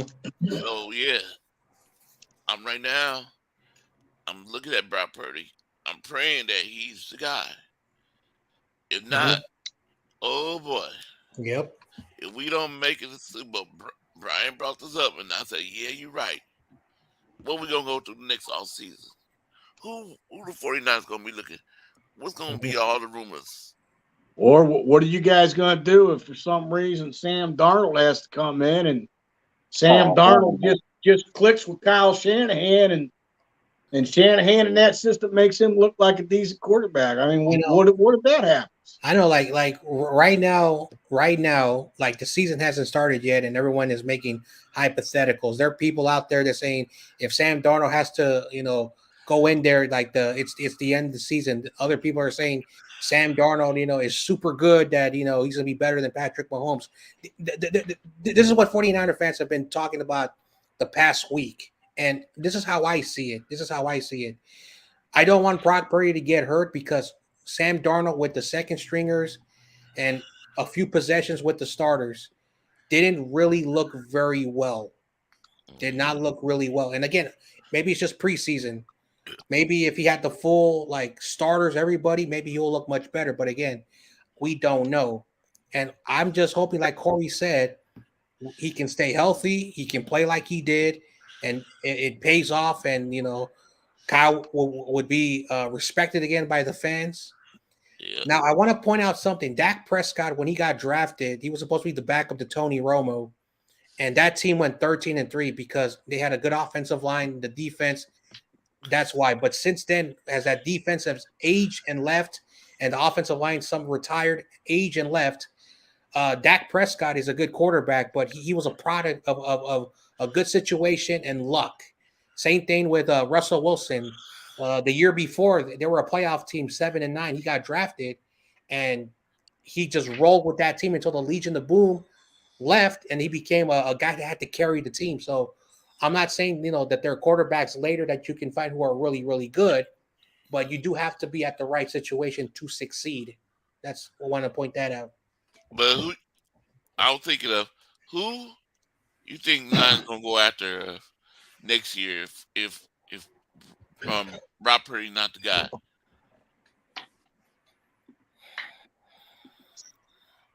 Who I Kyle don't know. Shanahan always wanted?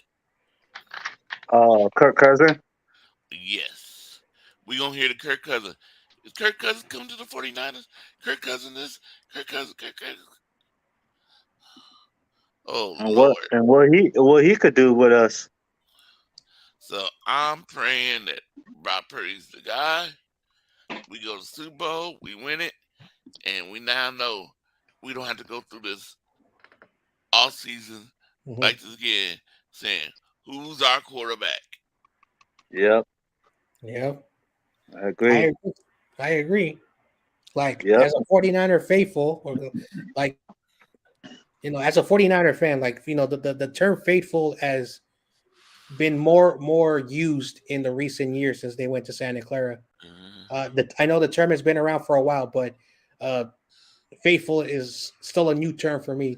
But the point is that I want Brock Purdy to succeed because if he succeeds for us, we're going to be good for many years. Yep. But if he doesn't, okay, if he doesn't, and something happens where he's not playing, and Sam It's Darnold, crazy juice. yep, I just want us to have a quarterback that is healthy. I've been saying this all off season. I don't care if it's Brock. I didn't care if it's Trey. I didn't care if it was saying. I just want a healthy quarterback. Yep. And I've been watching this team as long as I can remember. I'm from the local area. I've seen all the BS. I've seen all the phony fans, and then they went to Raiders fans. Others went to become Rams fans. They can go to those other teams. I've stuck with this team since I can remember. If we are 0-17, I'm going to root for them. If we're 17-0 with that Lombardi trophy, I will still root for the team. That's just my thoughts overall. Yeah. Yep. Me too. Don't worry. And Crazy Juice right. I hope the whole team stay healthy. Yeah, that's also another thing. Uh, don't worry about that. Cal will be gone when that happens. When it's all the season yet. Yeah. This is the first time I'm seeing you, TC Yep, TC. TC. Welcome to the channel. channel, and make sure if you please subscribe to my Yep. channel, and also Like, subscribe to John Jay's. This man right, pointing like the one with the SF. Don't subscribe to my channel. I blast people. Don't go to my channel. Mine's not sports. Stay on this. Stay on this channel. Yeah. I got 3 questions for you. Okay. Hold on, David Corona. Yep. So TC is subscribed to David not David. To John David Jay's. McNiner. Can you please stop interrupting me? So I can Sorry. subscribe to John Jay's 49ers Ultimate Report. And also, that's the man with the SF right there. And David McNiner, he's the one with just the picture of him. He's below the one at SF. He's kind of below him.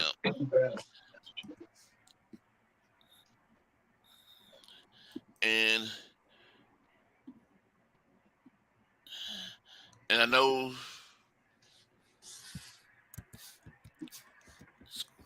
if you can, we had other people in the panel here, No Border Sports. Ryan, subscribe to him. Brian Cup, his channel. And Tony Cup, her channel. Help them grow. And Tony, if you subscribe to her channel, they giving away a Kaepernick signed jersey. He's gonna have a raffle. If she gets up to, I believe, 200 subscribers, she's right now at 100 something.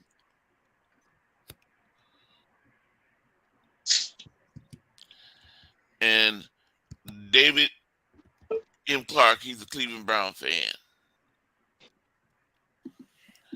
Are you a 49er fan, TC?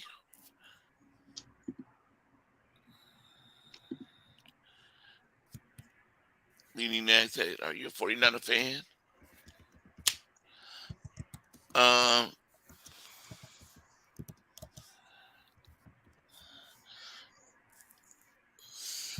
So how, David M. Clark, how do you feel your team gonna do this season? Yeah, I'm gonna wait till we get down to the final 53-man roster and wait till we go through the 24-hour waiver period after what final cuts and tweak the roster, see what we look on paper. But as long as we have Kevin Stefanski as head coach, he's proven to me that he's not capable of leading a team as a head coach. And I say that because his offensive play calling is horrible. His management of the game is horrible. If Stefanski would trust an offensive coordinator and allow an offensive coordinator to game plan and call the plays, he could be in a better position to fill that role and position of a head coach and possibly lead a team. Personally, I don't think people are going to try. I don't think people trust him. I think he's going to lose the locker room. When he loses the locker room, they're not going to play for him. So right now, I got Cleveland again struggling to finish 7-10, and I say this seriously: 7-10, 8-9, possibly 9-8 if some other team could help us win an extra game. But you'll say mediocre at best. 7, 8, 9 wins. Same thing I said last year. And Stefanski needs to be removed after the season. We need another head coach. Stefanski is not it. So I'll give it 8 wins, 8-9 again. Gimme. Yeah. What's up, Randy Daytona?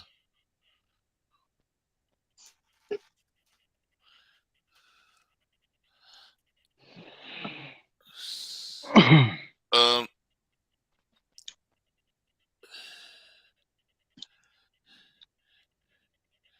if the 49ers would have traded Trey Lance to the Cleveland Browns, would you have been happy?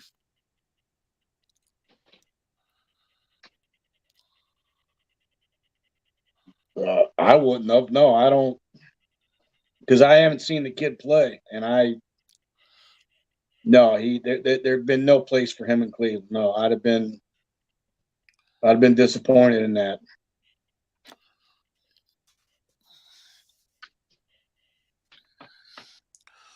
Yep. Nope.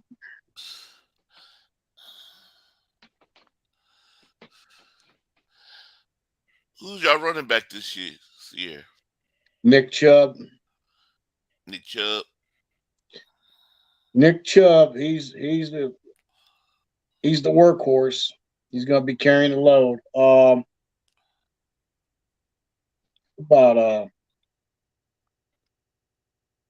It seems like with quarterbacks, as we were talking about Brock Purdy here a little bit, it seems like quarterbacks,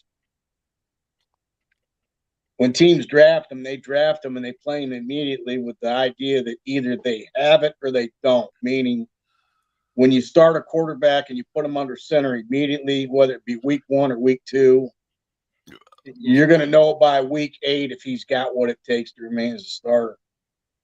I mean, I'm too old school, and I don't. As the game evolves over time, I never adapt myself as the game evolves and changes. I'm always stuck in what I always used to like, and I liked it when you would have a starting quarterback, a franchise quarterback. You drafted a quarterback in a lower round, but you kept that quarterback under the wing of the starter for 3 or 4 years, that when you were ready to move on from your starter, you groomed the younger guy ready to go. Now, this crazy shit with this Dorian Thompson from UCLA that was drafted in the 5th round for Cleveland. We got, he's already listed at number 2 on the depth chart. He's back up for Deshaun Watson if Watson goes out and goes down with an injury. We let Josh Dobbs go. We already got Cleveland Browns fans thinking that this Dorian Thompson is going to be something great. It's like, well, that's preseason. Start week 1 of the regular season here in a couple weeks. start that Dorian Thompson in a regular season game when it counts and watch him play like a fifth-round draft pick. I don't care what he did in the preseason. I don't care how good he looked. He was going against, what do we call them? Camp bodies? You got a bunch of camp bodies out there. Yep. Okay, he's going against kids, and some of the kids are going to go back to college and acquire their degrees. Some of these kids are going to be, selling health and life insurance and selling real estate. And, you got some of these guys that aren't ever going to play again. So Watson has 4 years remaining on a 5-year deal. If Watson can play out his entire contract in Cleveland, and if you could hold on to this Dorian Thompson that long, then this Dorian Thompson would have a chance to start after we move on from Deshaun Watson. And like I said, Watson has 4 years remaining on his 5-year deal. If you could develop a fifth rounder like Dorian Thompson over the next 4 years and then name him the starter, that's how teams used to do that shit. They don't do that anymore. And we've gone through so many quarterbacks in Cleveland, it's not even funny. How long? You guys remember 49er history? Steve Young had to be backup for Montana for a few years, but Young was already capable of being a starter from day one. We all know this. I think I know for a fact I know for a fact when Brett Favre, Green Bay showed the best example of when Brett Favre still had a few years remaining. They drafted Aaron Rodgers, and Aaron Rodgers didn't start for 3 years, and he played his backup under Brett Favre. Aaron Rodgers is a good example of that. What do you want to call that method? I'm calling it a method. You know who else did that good? Kansas City too. Mm-hmm. They got Patrick Mahomes sitting behind Alex Smith. Yep. Yeah, for the first year, yeah. Yep. I know that, like, Kansas City, was doing really well with Alex Smith. They had a good team around him, but in the playoffs, he would just not win for whatever the reason. And Andy Reid said, I got a good team. Let's bring in a quarterback to push Alex Smith. And Alex Smith had his first ever 4,000 yard. It was only 4,028 yards, and I think he had like 26 touchdowns, which was the most ever in his career. So he got the best out of Alex Smith, when you have, someone right behind you. And at the end of the day, this is how I see it. Like, the NFL has changed. It has changed, and now it's not about developing a quarterback 1 or 2 years. It's about your quarterback has 3 to 4 years to become the next big thing. And I think that's what makes a lot of these early round quarterbacks not good, because the teams are banking on, like, all right, you are the franchise, you have to win games. It's not what it used to be, where you would draft a running back, build around it, and then have a quarterback develop, and you would build a team. It's not the same no more. And football got in that analytics BS, which I'm not a big fan of. And basically, they look at the numbers, and they're like, all right, this guy in 2-3 years will be the next Patrick Mahomes. That's how general managers look at that thing. At all the quarterbacks taken in the top 10, look at how you spend a top 5 draft pick or even a top 10 pick on a quarterback in the first round. Peyton Manning succeeded. Right now, it looks like Joe Burrows is one of those that succeed. Patrick Mahomes, obviously. Who else stands out as a quarterback that was drafted in the top 10 that has succeeded? Jameis Winston didn't. Did Jared Goff? Matthew Stafford did, for the most part.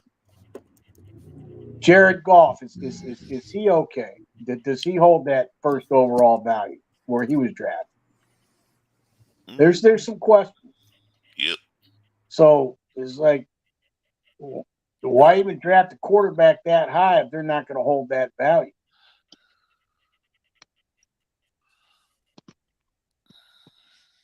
Baker Mayfield obviously didn't. He was drafted first overall. He's a first round bust. Excuse me. I'm sorry for not putting Baker at the top of the list. Please forgive me. Don't let me forget. Mhm. You guys could have reminded me. I wouldn't say if there's a. Excuse me. I retract. Baker Mayfield at the top of that list. Marcus Mariota didn't. Carson Wentz. He's serviceable. He's still playing, but he's a journeyman. He's been on different teams now. So, what type of players hold that value? I could think of two players Cleveland hit on that were drafted in the top 5 that we hit. Joe Thomas, Hall of Fame left tackle, was one of them. He played over 10,000 snaps without missing a single snap, which is a record in its own. And right now, Myles Garrett. Other than that, all the rest of our first round picks have been bust for the most part. Denzel Ward was drafted fourth overall, but we can't keep him on the field. He's injury prone. I'm not going to tell you he's some lockdown corner. We can't keep him on the field. And what do they say? The best ability is what? Availability. Exactly. Mm-hmm. So Corona, what's up, man? You have to go. Yep. Yeah, you guys All right. have a good night. Good Yeah, night. I gotta go. You All guys right. have a Same, good man. night. Like always, go Niners and F the Rams. And F all those teams. Yep. You guys have a good night. Thank you. Good night. All right. Later. Um. Yeah, just like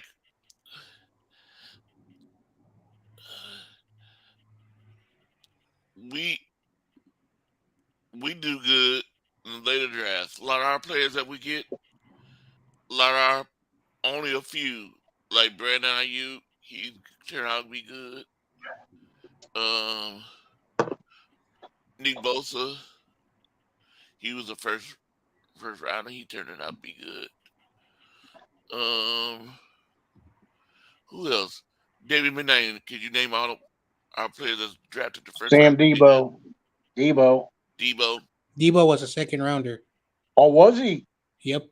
Oh, I mean, that see right there. That's first round talent that slid in the second round. So you got everything in that there. That's outstanding. It's even better. You acquired a first round talent in the second round. well, I'm thinking like people that drafted first, second, and first 3 rounds, first, second, and third, Yeah. and we had hit on, but there's a lot of players we got in the first and second and third that we didn't hit on. Mm-hmm. They didn't do so good. Yep. I know, because like the 2022 and 2023 draft, you got to wait a couple of years before we can see how we did. But unfortunately, Solomon Thomas was a bad pick. He did not fit the scheme of Robert Saleh. He could not be an edge rusher, could not be a defensive tackle. He became a plug-in player. It's a bust when you cannot find a position. Then in 2018, McGlinchey, he's gone. He left the team. He's a bust. I'm not saying he's a bad player. It's just that the Niners did not value him enough for him to return for a 6th season. They gave him a 5th-year option, meaning that they didn't want to pay him. So that's a player that's gone. In 2019, Nick Bosa, of course, he's a one-generation talent. I don't really count that pick. I don't count because he was a really, really good player. I think the Cardinals would have got him for whatever the reason they went for Kyler Murray. 2020. So happy. Yeah. 2020, They did. Javon Kinlaw.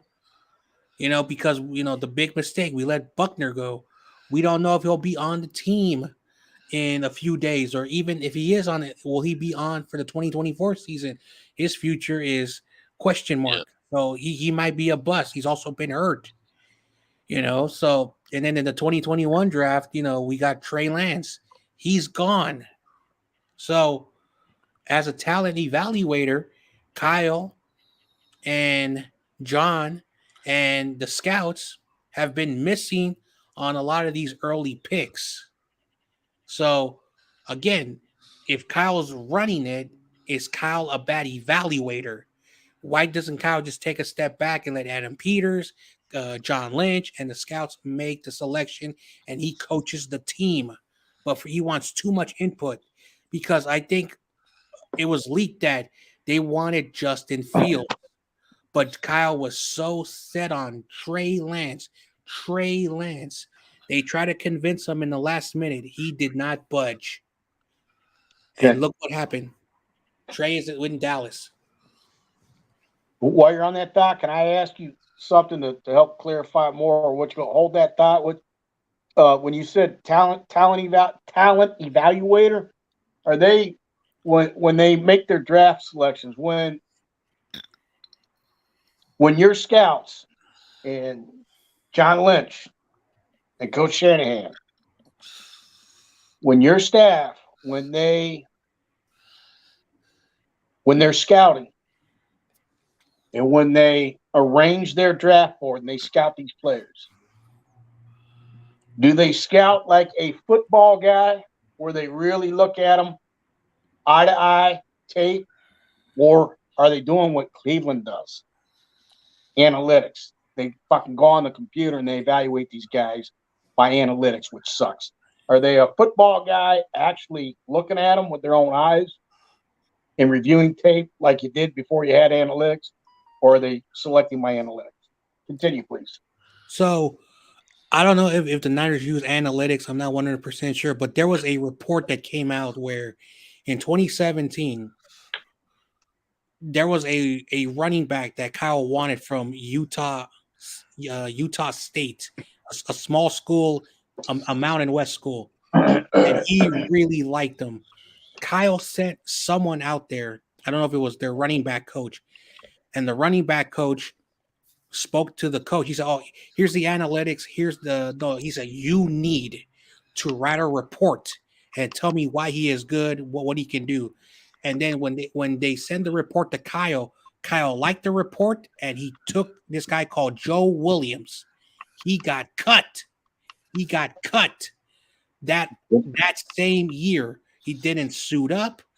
And why? Because Kyle was like, no, I want to read a report. I want to, so basically, I don't know if Kyle is watching the tape or he just sends people out there and he just goes by their word. I don't think a coach should do that. I think you should also watch the film, watch the tape. Now, again, I could be wrong, but that a report came out there of a player that he really wanted so bad and he got cut after training camp. Yeah.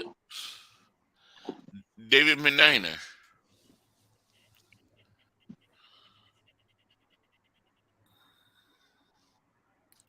David Meniner, you still with us? Yeah. Oh, good. um, you want to tell us about our quarterbacks, about their middle names, what you said about this morning?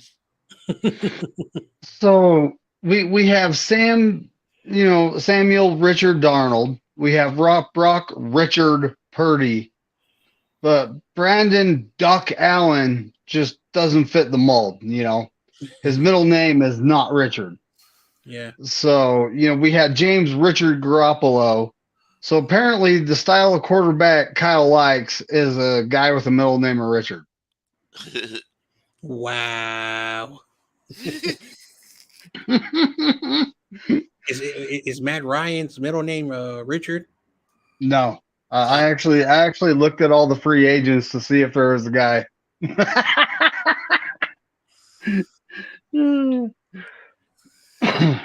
Oh man. Yeah, we'd probably have to trade for someone I don't know. Mm-hmm.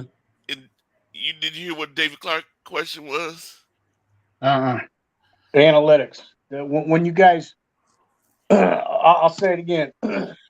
when Coach Shanahan, when John Lynch and your scouts and your staff, when they are scouting players, when they are preparing for the draft, and when they arrange their draft board and they put together a draft plan, do they actually scout these players like a football guy? A football guy actually goes there, watches tape, breaks down tape, actually watches that player with his own eyes, goes to that player's game and watches them in the flesh, breaks down tape. That's a football guy. Or do they use analytics like Cleveland does?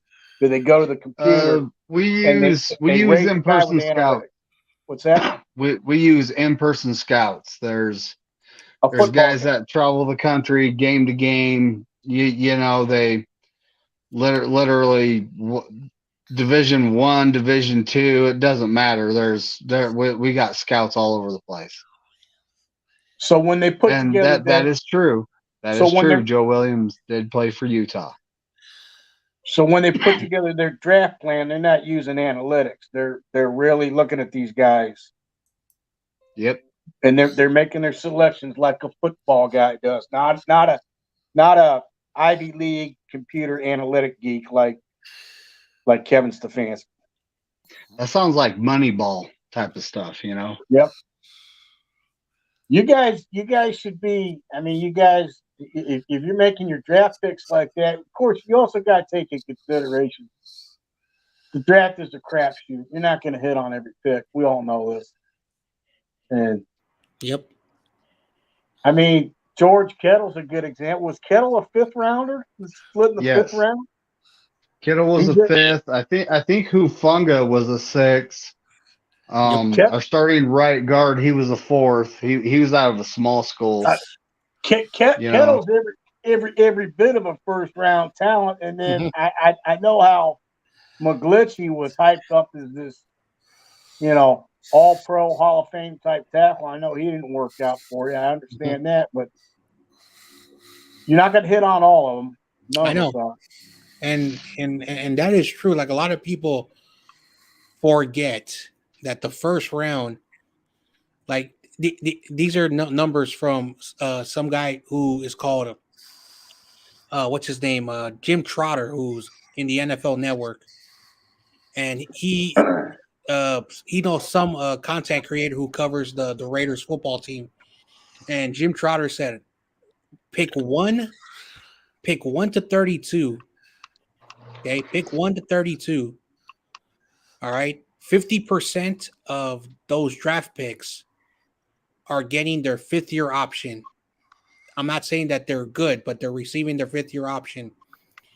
25% of those players getting their fifth-year option stay on the same team after the fifth-year option. What he is saying is that 1 in 4 chance a player you pick will be a long-term starter, not a superstar, but a long-term starter, and only 50% will be able to make it through their rookie contract, either 4 or 5 years. That's all it's saying. It's not saying that they're really, really good. That's what the numbers say. But between round 3 and round 7 is where you start to construct your team. Those are the players who are the ones who are going to be on your team long term. So round 1 and round 2, and then once you get to round 2, the numbers get even more slimmer. So basically, what Jim Trotter, this guy from NFL Network, NFL.com, is saying, the first 2 rounds, it's called hit or miss for a reason. Okay. You hit, you are lucky, but from round 3 to round 7, the over 85% of those draft picks are on a team for a decade. Huh. See now, my theory was opposite of that. I was trying to set parameters. I was looking at the way it should be. Rounds 1 through 3, those players should be able to come in and start immediately, depending on the type of position, not necessarily a quarterback. But rounds 1 through 3, if they hold that talent at where they're selected, they should not only be able to start, but they should be able to complete their rookie contract and sign an extension and start a second contract and be re-signed and be kept. And this is just me trying to set up my own personal parameters. I'm trying to set parameters. It don't mean anything to anybody but me. And I was thinking fourth and fifth round picks should be able to earn a spot on the 53-man active roster, but they'll probably just play for their rookie contract, with the exception of your George Kittles and your Tom Brady's. And then your sixth and seventh round picks, they're usually getting waived, and they're starting out on the practice squad to develop on the practice squad. But that's just my personal theory parameters. But what you just said, and that guy broke it down, that's interesting. So I don't doubt. I mean, he's a professional. I don't doubt that either. I know, because like when you look at just my team, Fred Warner was a third rounder. People call him All Pro Fred for a reason. He's a really good linebacker. Dre Greenlaw, another linebacker, fifth round from Arkansas. Uh, he got a contract extension, a fifth rounder. Charvarius Ward, who we picked up a free agent from Kansas City, was an undrafted free agent, and he got paid a big contract, undrafted free agent. Aziz, who was with the Niners, now he went to Tennessee. He was, I think, a seventh rounder. He was really good for the 49ers. So my point is that a lot of our top tier defensive guys have been round 3 to round 7 or undrafted free agents. And the best year, and I encourage every 49 to go to the 2019. That's our best draft. The majority of the players were undrafted or around 7, 6, 5, etc. Because we hit a lot on those lower picks. And George Kittle, fifth rounder. Ufunga, I think a fifth or sixth rounder. What position did he play? Bufunga? Safety. Safety. And he was taught by Steelers safety. Palomalu.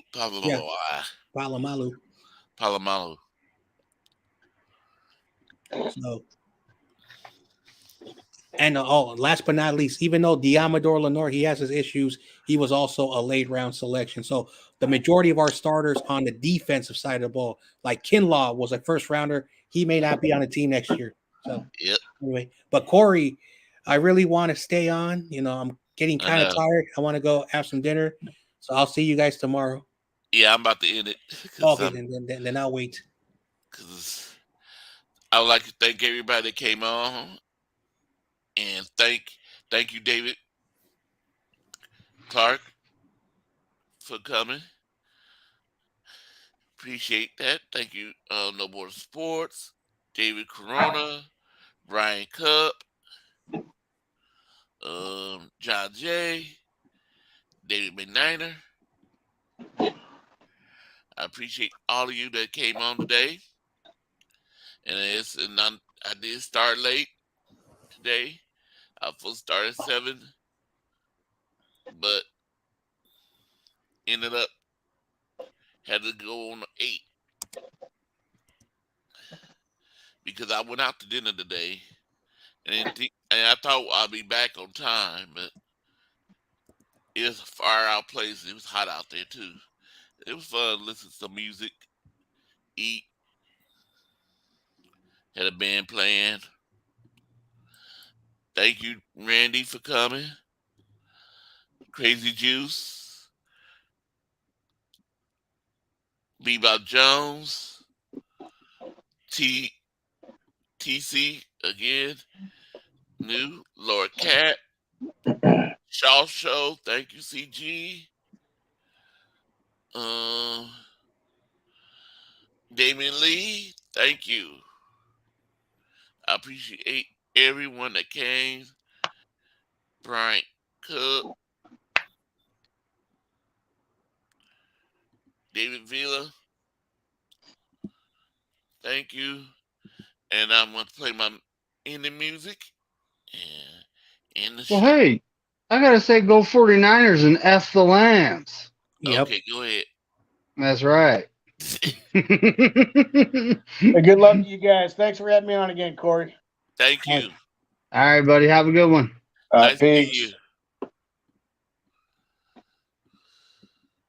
Okay, where is my music? Here it is.